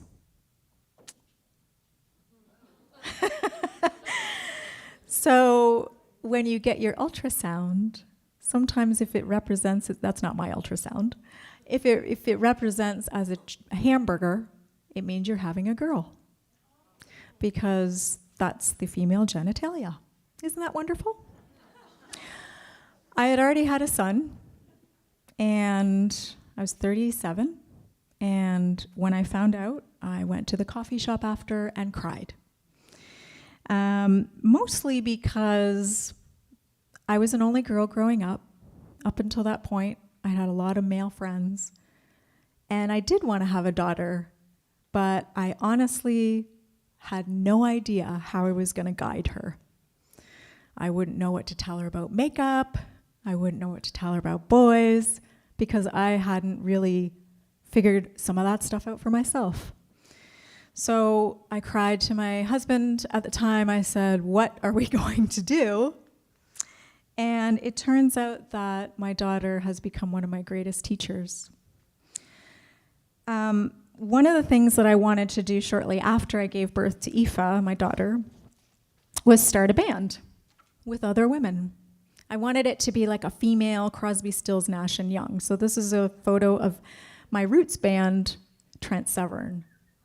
And we started, the 2 of us, Dana and myself, the girl without the scarf, by just chatting and scrapbooking ideas and trading ideas of what this band would be like. And after so long of playing by myself or with men or boys, I was so excited to have a band with other women. Our band was centered around a lot of sort of regional kind of topics and national things. And we harmonized a lot. And people really enjoyed our band quite a bit. As time went on, we started to change as people. And we started to drift apart. And it really is true that a band is like a marriage. I've actually never really talked about Trent Severn before. Has anyone seen me in this band? Yeah, okay. Oh, Sylvie again. Oh, I think Sylvie's won an award of some kind. And we started to crack apart. And when you're making music, it's so emotional that you need to have that bond with your bandmates. So there started to be arguments. There started to be differences of opinion on things. There started to be really difficult moments where we couldn't actually even look at each other on stage. And it was really difficult. There was some crying. And this was so sad for me because we had done so many wonderful things together. We'd toured Canada. Astronaut Chris Hadfield had called into one of our shows from the space station. And we were sort of a beloved band to a lot of people. So I remember the day when I knew I had to leave the band. It was after a show. I think it was St. Catharines or Burlington, and another artist named Danny Michele was around, and he's a very talented chap, sort of a 12-year-old in an older man's body. And I think he was giving me a ride back to the hotel, and I was in tears, and I said to him, "I just have to leave, and I don't know how." And I don't know why it's easier. I think Deb was talking about this before, about, the stranger on the bus. It's easier to talk to someone that's not that close to you. But in that moment of vulnerability, I knew that I had to leave. So this beloved band that I had dreamed up and worked so hard for, I knew that I had to move on from. And what broke my heart about it was that I had really started to believe in the power of women. And I never really felt something break apart like that. What it enlightened me to, though, is that we are not all the same. So we might feel a collective power, but we all have different ways of doing things and seeing things. I remember I was on a concert called Lilith Fair.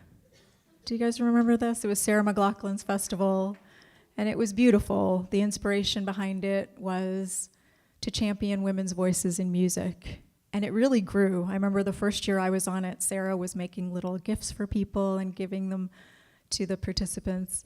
And then it became very big by the third year. And I remember touring after that, and I visited a radio station on the east coast of the US. And they had categories for different music on a bulletin board. And they had my name under Lilith Fair Rock.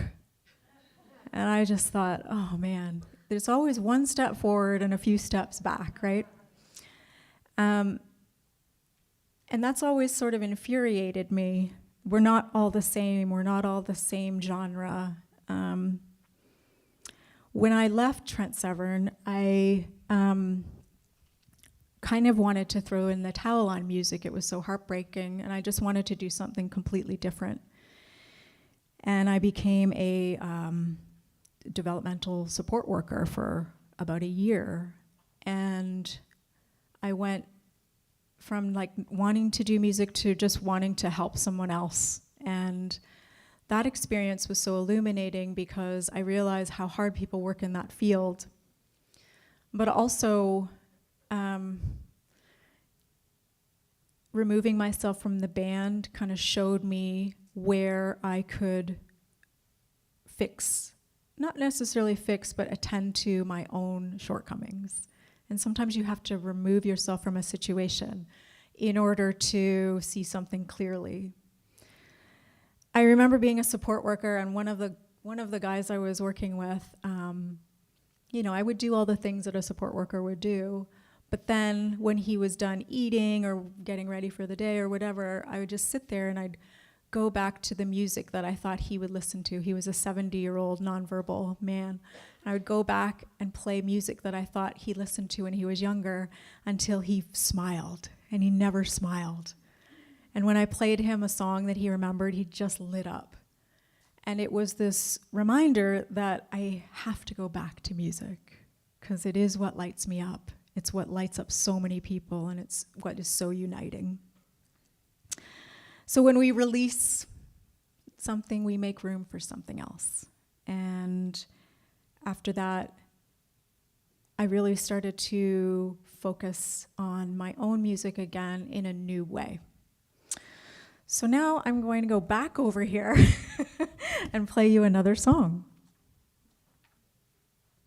This song is from my album Black-Winged Bird, or my album The Summer of High Hopes, and it's called Black-Winged Bird.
Now soar on my way as sad as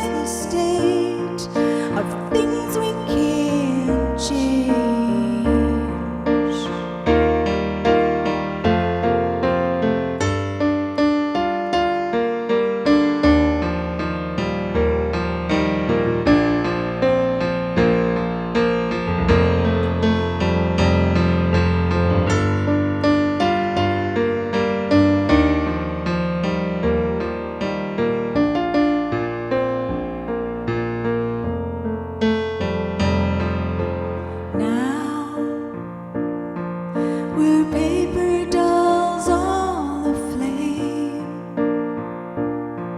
in houses that all look the same.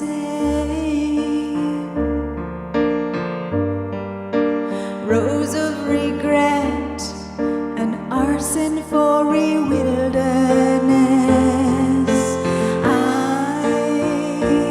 hide my saints in the willow trunk. Yeah, you started me on this junk. Now my black lungs are blue, but I'm still singing to you. I'm still singing to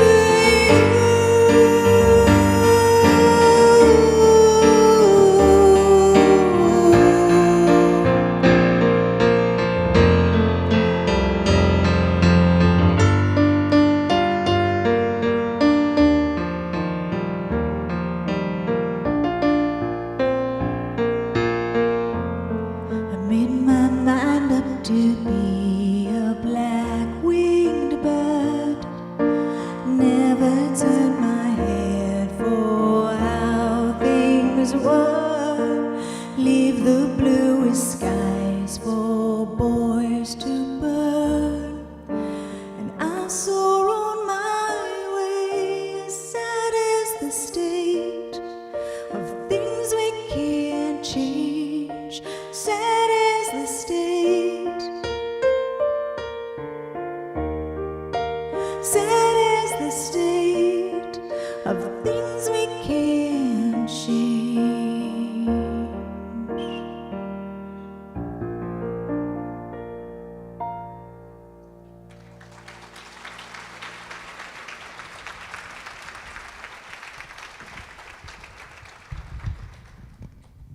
Thank you so much. So in 2015, life was going pretty good. I had 2 kids and a bunch of albums out and living happily in St. Mary's, Ontario. And then in 2016, my husband told me that he was seeing someone from his work. And life completely fell out from underneath me. If you were here a few years ago, you already know this story, so I won't go into the ins and outs of it. But if we're talking about courage being challenged, that was one of the big ones. A lot of strange things were happening prior to his admission. He said he was going on a train somewhere and he didn't get off at London. He fell asleep and he woke up in Chatham. And he also bought like a 2-seater, like a little stick shift car from Subaru that was blue, like royal blue. I don't know how to drive stick, so I was like, oh, well, that's an interesting investment. He crashed that car one night, like not in a serious way, but just outside of Welburn there. It blew through a stop sign, and he started coming home late, which was very unlike him. And despite all these little clues, my intuition didn't really kick in, because he had always said that I'd always have a place in his heart. So the hard part for me out of that situation, there's a lot of different levels, and we're all different, so we would all go through something like that differently. But sometimes if someone has an affair, it's a fling, and then you learn to recover, and maybe you become closer. You reestablish trust. But this wasn't a fling. He was with her, and I was left with my 4-year-old and my 6-year-old, just wondering what to do. I had to find a way to keep my home, had to put my ego aside and ask for help. And I realized that this was a twofold sort of double whammy kind of pain, because there was the personal pain where you're filing separation agreements and you're heartbroken and you're crying in your kids' beds at night, trying to keep it together for them. But then there's also sort of a global injustice when a family breaks apart, especially if you believe that a family is a cornerstone of our society. It was one of those things that I never thought would happen to me, and then it did. So there was the inability to navigate on a personal level, but also to understand the larger issue. So where did I find the courage to come out of that? I felt like I could make a choice. I would either become very angry or I would become hopeful. And as someone who already had a lot of anger, I really wanted to choose the hopeful route for my kids.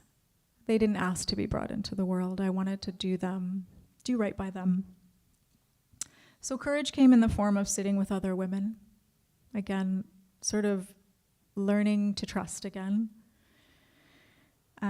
I read books like Viktor Frankl's Man's Search for Meaning and Gretchen Rubin's The Four Tendencies. And Sherry, when you talked about self-reflection, this was a huge opportunity for self-reflection for me. And I think when you get to know yourself, like really get to know yourself, like get rid of the ego, you can actually start to know what you need. So when you talked about that, it really hit me. And I took nothing for granted, so I started to take this big bags of salt down to the basement, and I took the garbage to the dump. And I remember the first time I had to ever do that, and I was in tears, and the person rolled down the window. She's like, "What do you got?" I'm like, "I don't know, my husband left." And now I just zip to the dump, and it's no big deal. But I cried in my lawyer's office. I paid my property taxes on my own, took my kids to school every day. And I started to share what I knew about my voice. So my voice had always been with me. So I knew that this lifelong dream that I had to become a singer of the songs that I wrote was going to help me somehow. So I started to share that knowledge with other people. A girl in town came to me for singing lessons, and she really started me on this path of realizing that I could do for someone else what my vocal teacher did for me, which was help me find my voice. I gave up one bad habit, but I did it one at a time.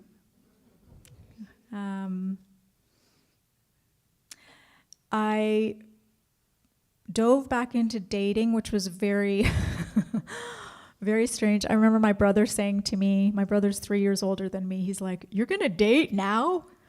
You know that everyone's gonna have baggage, right?" And I was like, "Thanks for your support." But through this process, I realized that I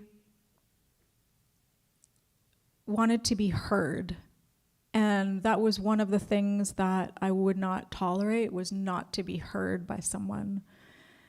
As someone who grew up very much praised for her ability to perform, but not for her feelings, it was really important for me to find a partner who would listen to me.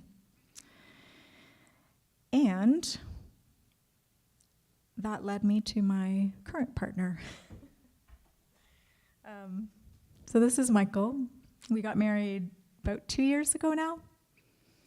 And I think it's Dr. Shafali.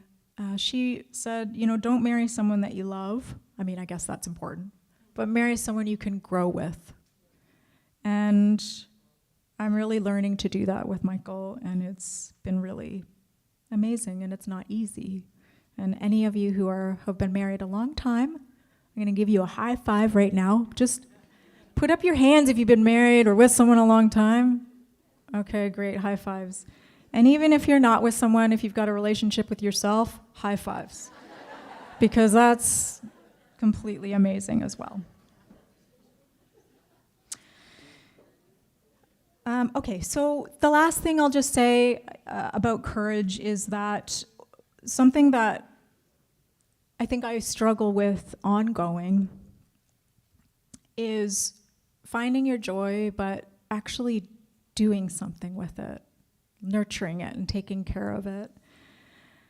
I realized through meeting my partner and doing that self-reflection that I had spent a couple of decades making a lot of music that was not necessarily my first love and my joy. So in the depths of the pandemic, after that wonderful talk that we had in 2020 and that time together, I started thinking about if I'm gonna die, what album do I wanna make? And from that kind of vantage point, I really started to tap into my joy. There's an entrepreneur in my town, his name's Mike Ebert, and he has made millions off of the rolling litter box.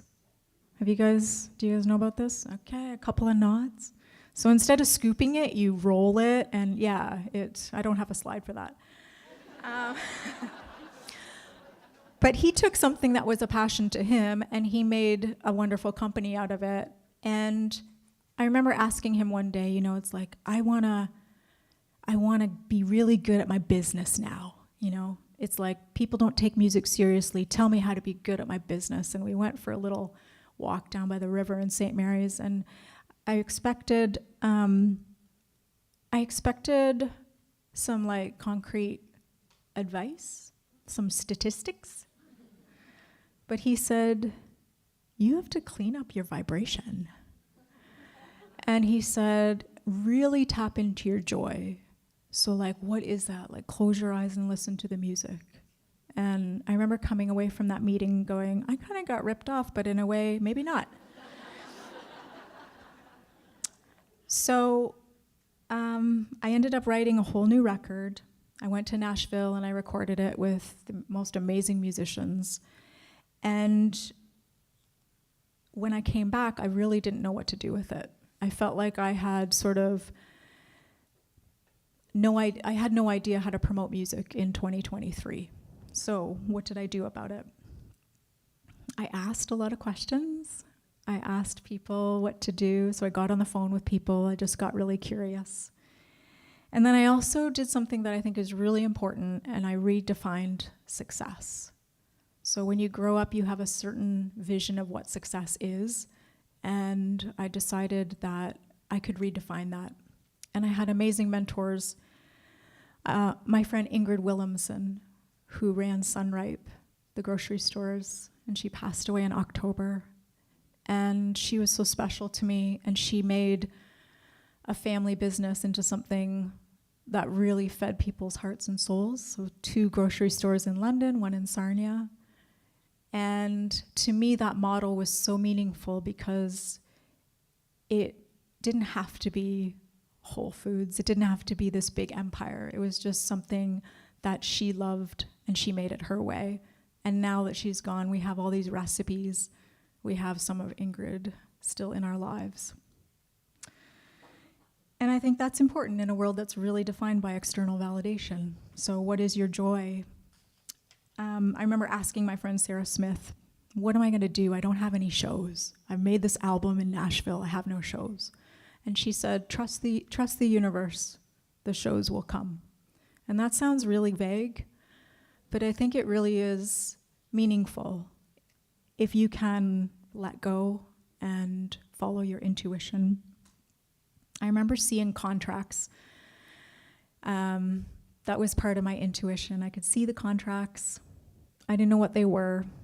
And then not long after this sort of vision, I got a record deal with a company in Germany. And then on my birthday, a Japanese company said they want to put out my album. And then a UK company came to put out my record. And it wasn't Sony and it wasn't Warner Brothers, but it was right for me.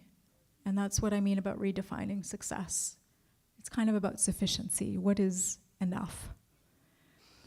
So with that, I see the timer counting down in front of me. And I'll have one quick story before the last song, which highlights my last point.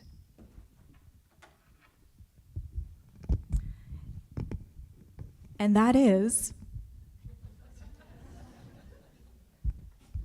so this idea of doing something from your heart for someone, whether it's for yourself or maybe another person. An example of that was in 1999, I was on the road with David Bowie, and there was an after party in Dublin, and I saw across the room the lead singer of Def Leppard. And I'm a big Def Leppard fan. So to be 24 and see Joe Elliott just like hanging around by himself, I wanted to meet him. So I met him, And I gave him one of my albums. And he listened to it, and he wrote me a letter, and he said he really liked it. And as a Christmas present, I decided to cover Pour Some Sugar on Me, his band's biggest hit, as a ballad. So I sent it to him, just one person, just for him, and he loved it. Again, I wanted to take a male song and turn it into something kind of funny. And just last year, he called me up and he said, we're doing a symphonies album, and we would like to use your version of Pour Some Sugar on Me and invite the Royal Philharmonic Orchestra and record it. And the cool thing is, he asked me to sing on it with him. And sort of my 12-year-old self got really super excited. But we played it on the BBC. And I just thought, how beautiful is that? Sometimes we don't plan for these things. We just do one thing for someone. And if we follow that, we can sometimes see other amazing things happen. So we're going to sing. So get yourself ready. This is a very romantic song. I'd like to thank everyone who came up before me for setting the stage. To Sherry and Deb and Cathy and Dallas and Gigi and Alla and I know I'm forgetting so many other people. Susan, who else? Deb. Did I say Deb? Okay. Anyway, I watched all of you with awe from my car. And someone can definitely take my lavender home. Just letting you know. Love is like a bomb, baby, come and get it on. Living like a lover with a radar phone. Looking like a tramp, like a video vamp. Demolition woman, can I be your man? Your man. Razzling and dazzling, a flashing little light. Television lover, baby, go all night. Sometime, anytime, sugar me sweet. Little miss, innocent sugar me. Yeah. Take a bottle, shake it up, break the bubble, break it up and pour some sugar on me. In the name of love, pour some sugar on me. Come on, fire me up, pour your sugar on me. I can't get enough, 'cause I'm hot and I'm sticky sweet. From my head to my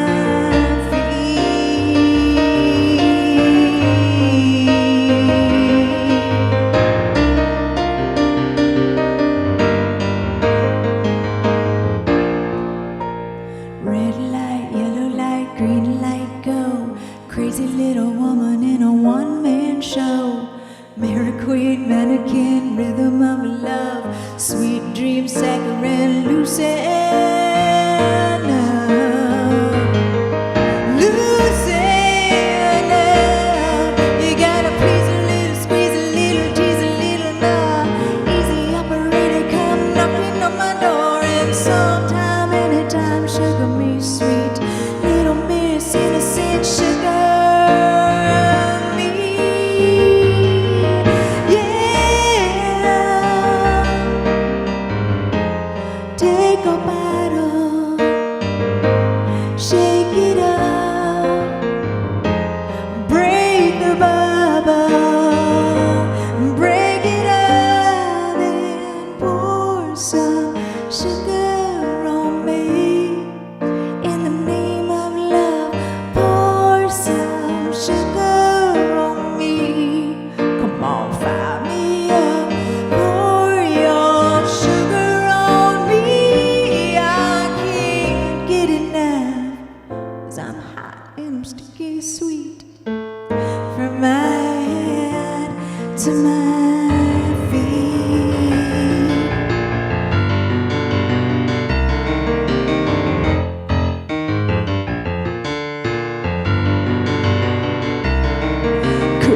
got the peaches, I got the cream. Sweet to taste, saccharine, 'cause I'm hot so hot. I'm sticky sweet from my head to my feet. And do you take sugar? One lump or two, and take a bottle. Shake it up, break the bubble, break it up. I know you're warmed up. So you ready? This is the last thing you're going to do today. 3, 4. Okay, you got to sing it like Def Leppard. So here's a little tutorial. They did say this to me. You got to go, May. Okay, you ready? Here we go. 3, 4.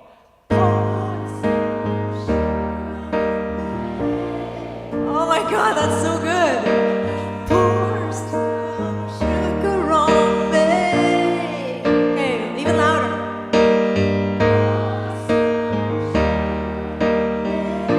Oh yeah, it's so good. Pour some sugar. Okay, amazing. Pour your sugar on me. I can't get enough. 'Cause you're hot and your sticky is sweet. From my hand to my feet.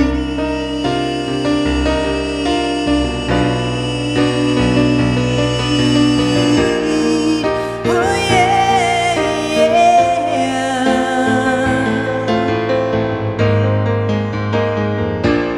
Sugar me.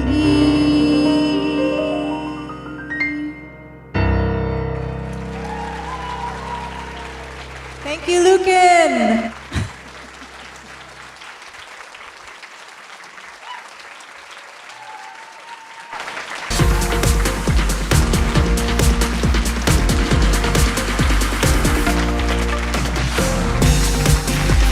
Give it up for M. Griner!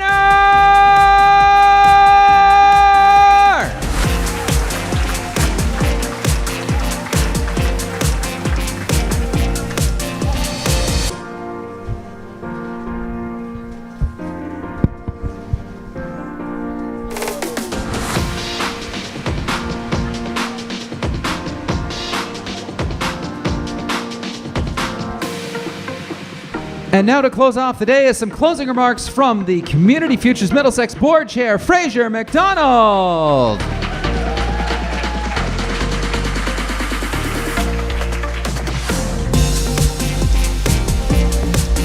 I don't play the piano,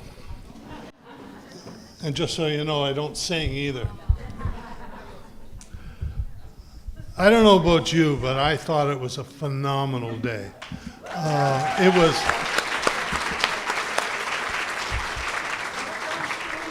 between the entertainment, the wonderful speeches, the food, and all you participants. On behalf of CFTC Middlesex, I thank you for attending. Look, I want to reintroduce Todd. Please stand, Todd. And your team, Cindy, Sherry, where are you? She's here somewhere. Glenn is here. Let's give them a real big round of applause because they did a great job. They really did. It was really, really great. Really, really great. I also want to introduce some of our board members. They're here. Hope I don't miss any. Hi, Jean. How you doing? Jean Cole, Pat Van Lucan, and Lucan. Pardon, I always mix that up. Where is she? Natalie is here somewhere.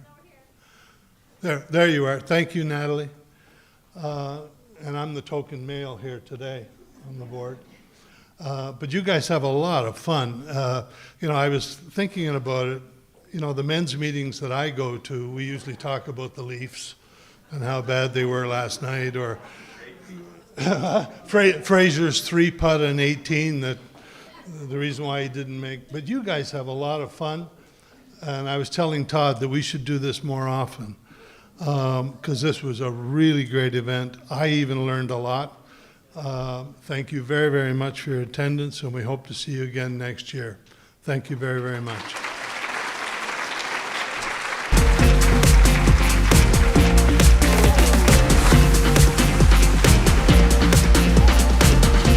Thank you, everyone, for attending the International Women's Day 2024 presented by Community Futures Middlesex. Thank you again to all of our sponsors. Have a wonderful day, and we'll see you again in 2025.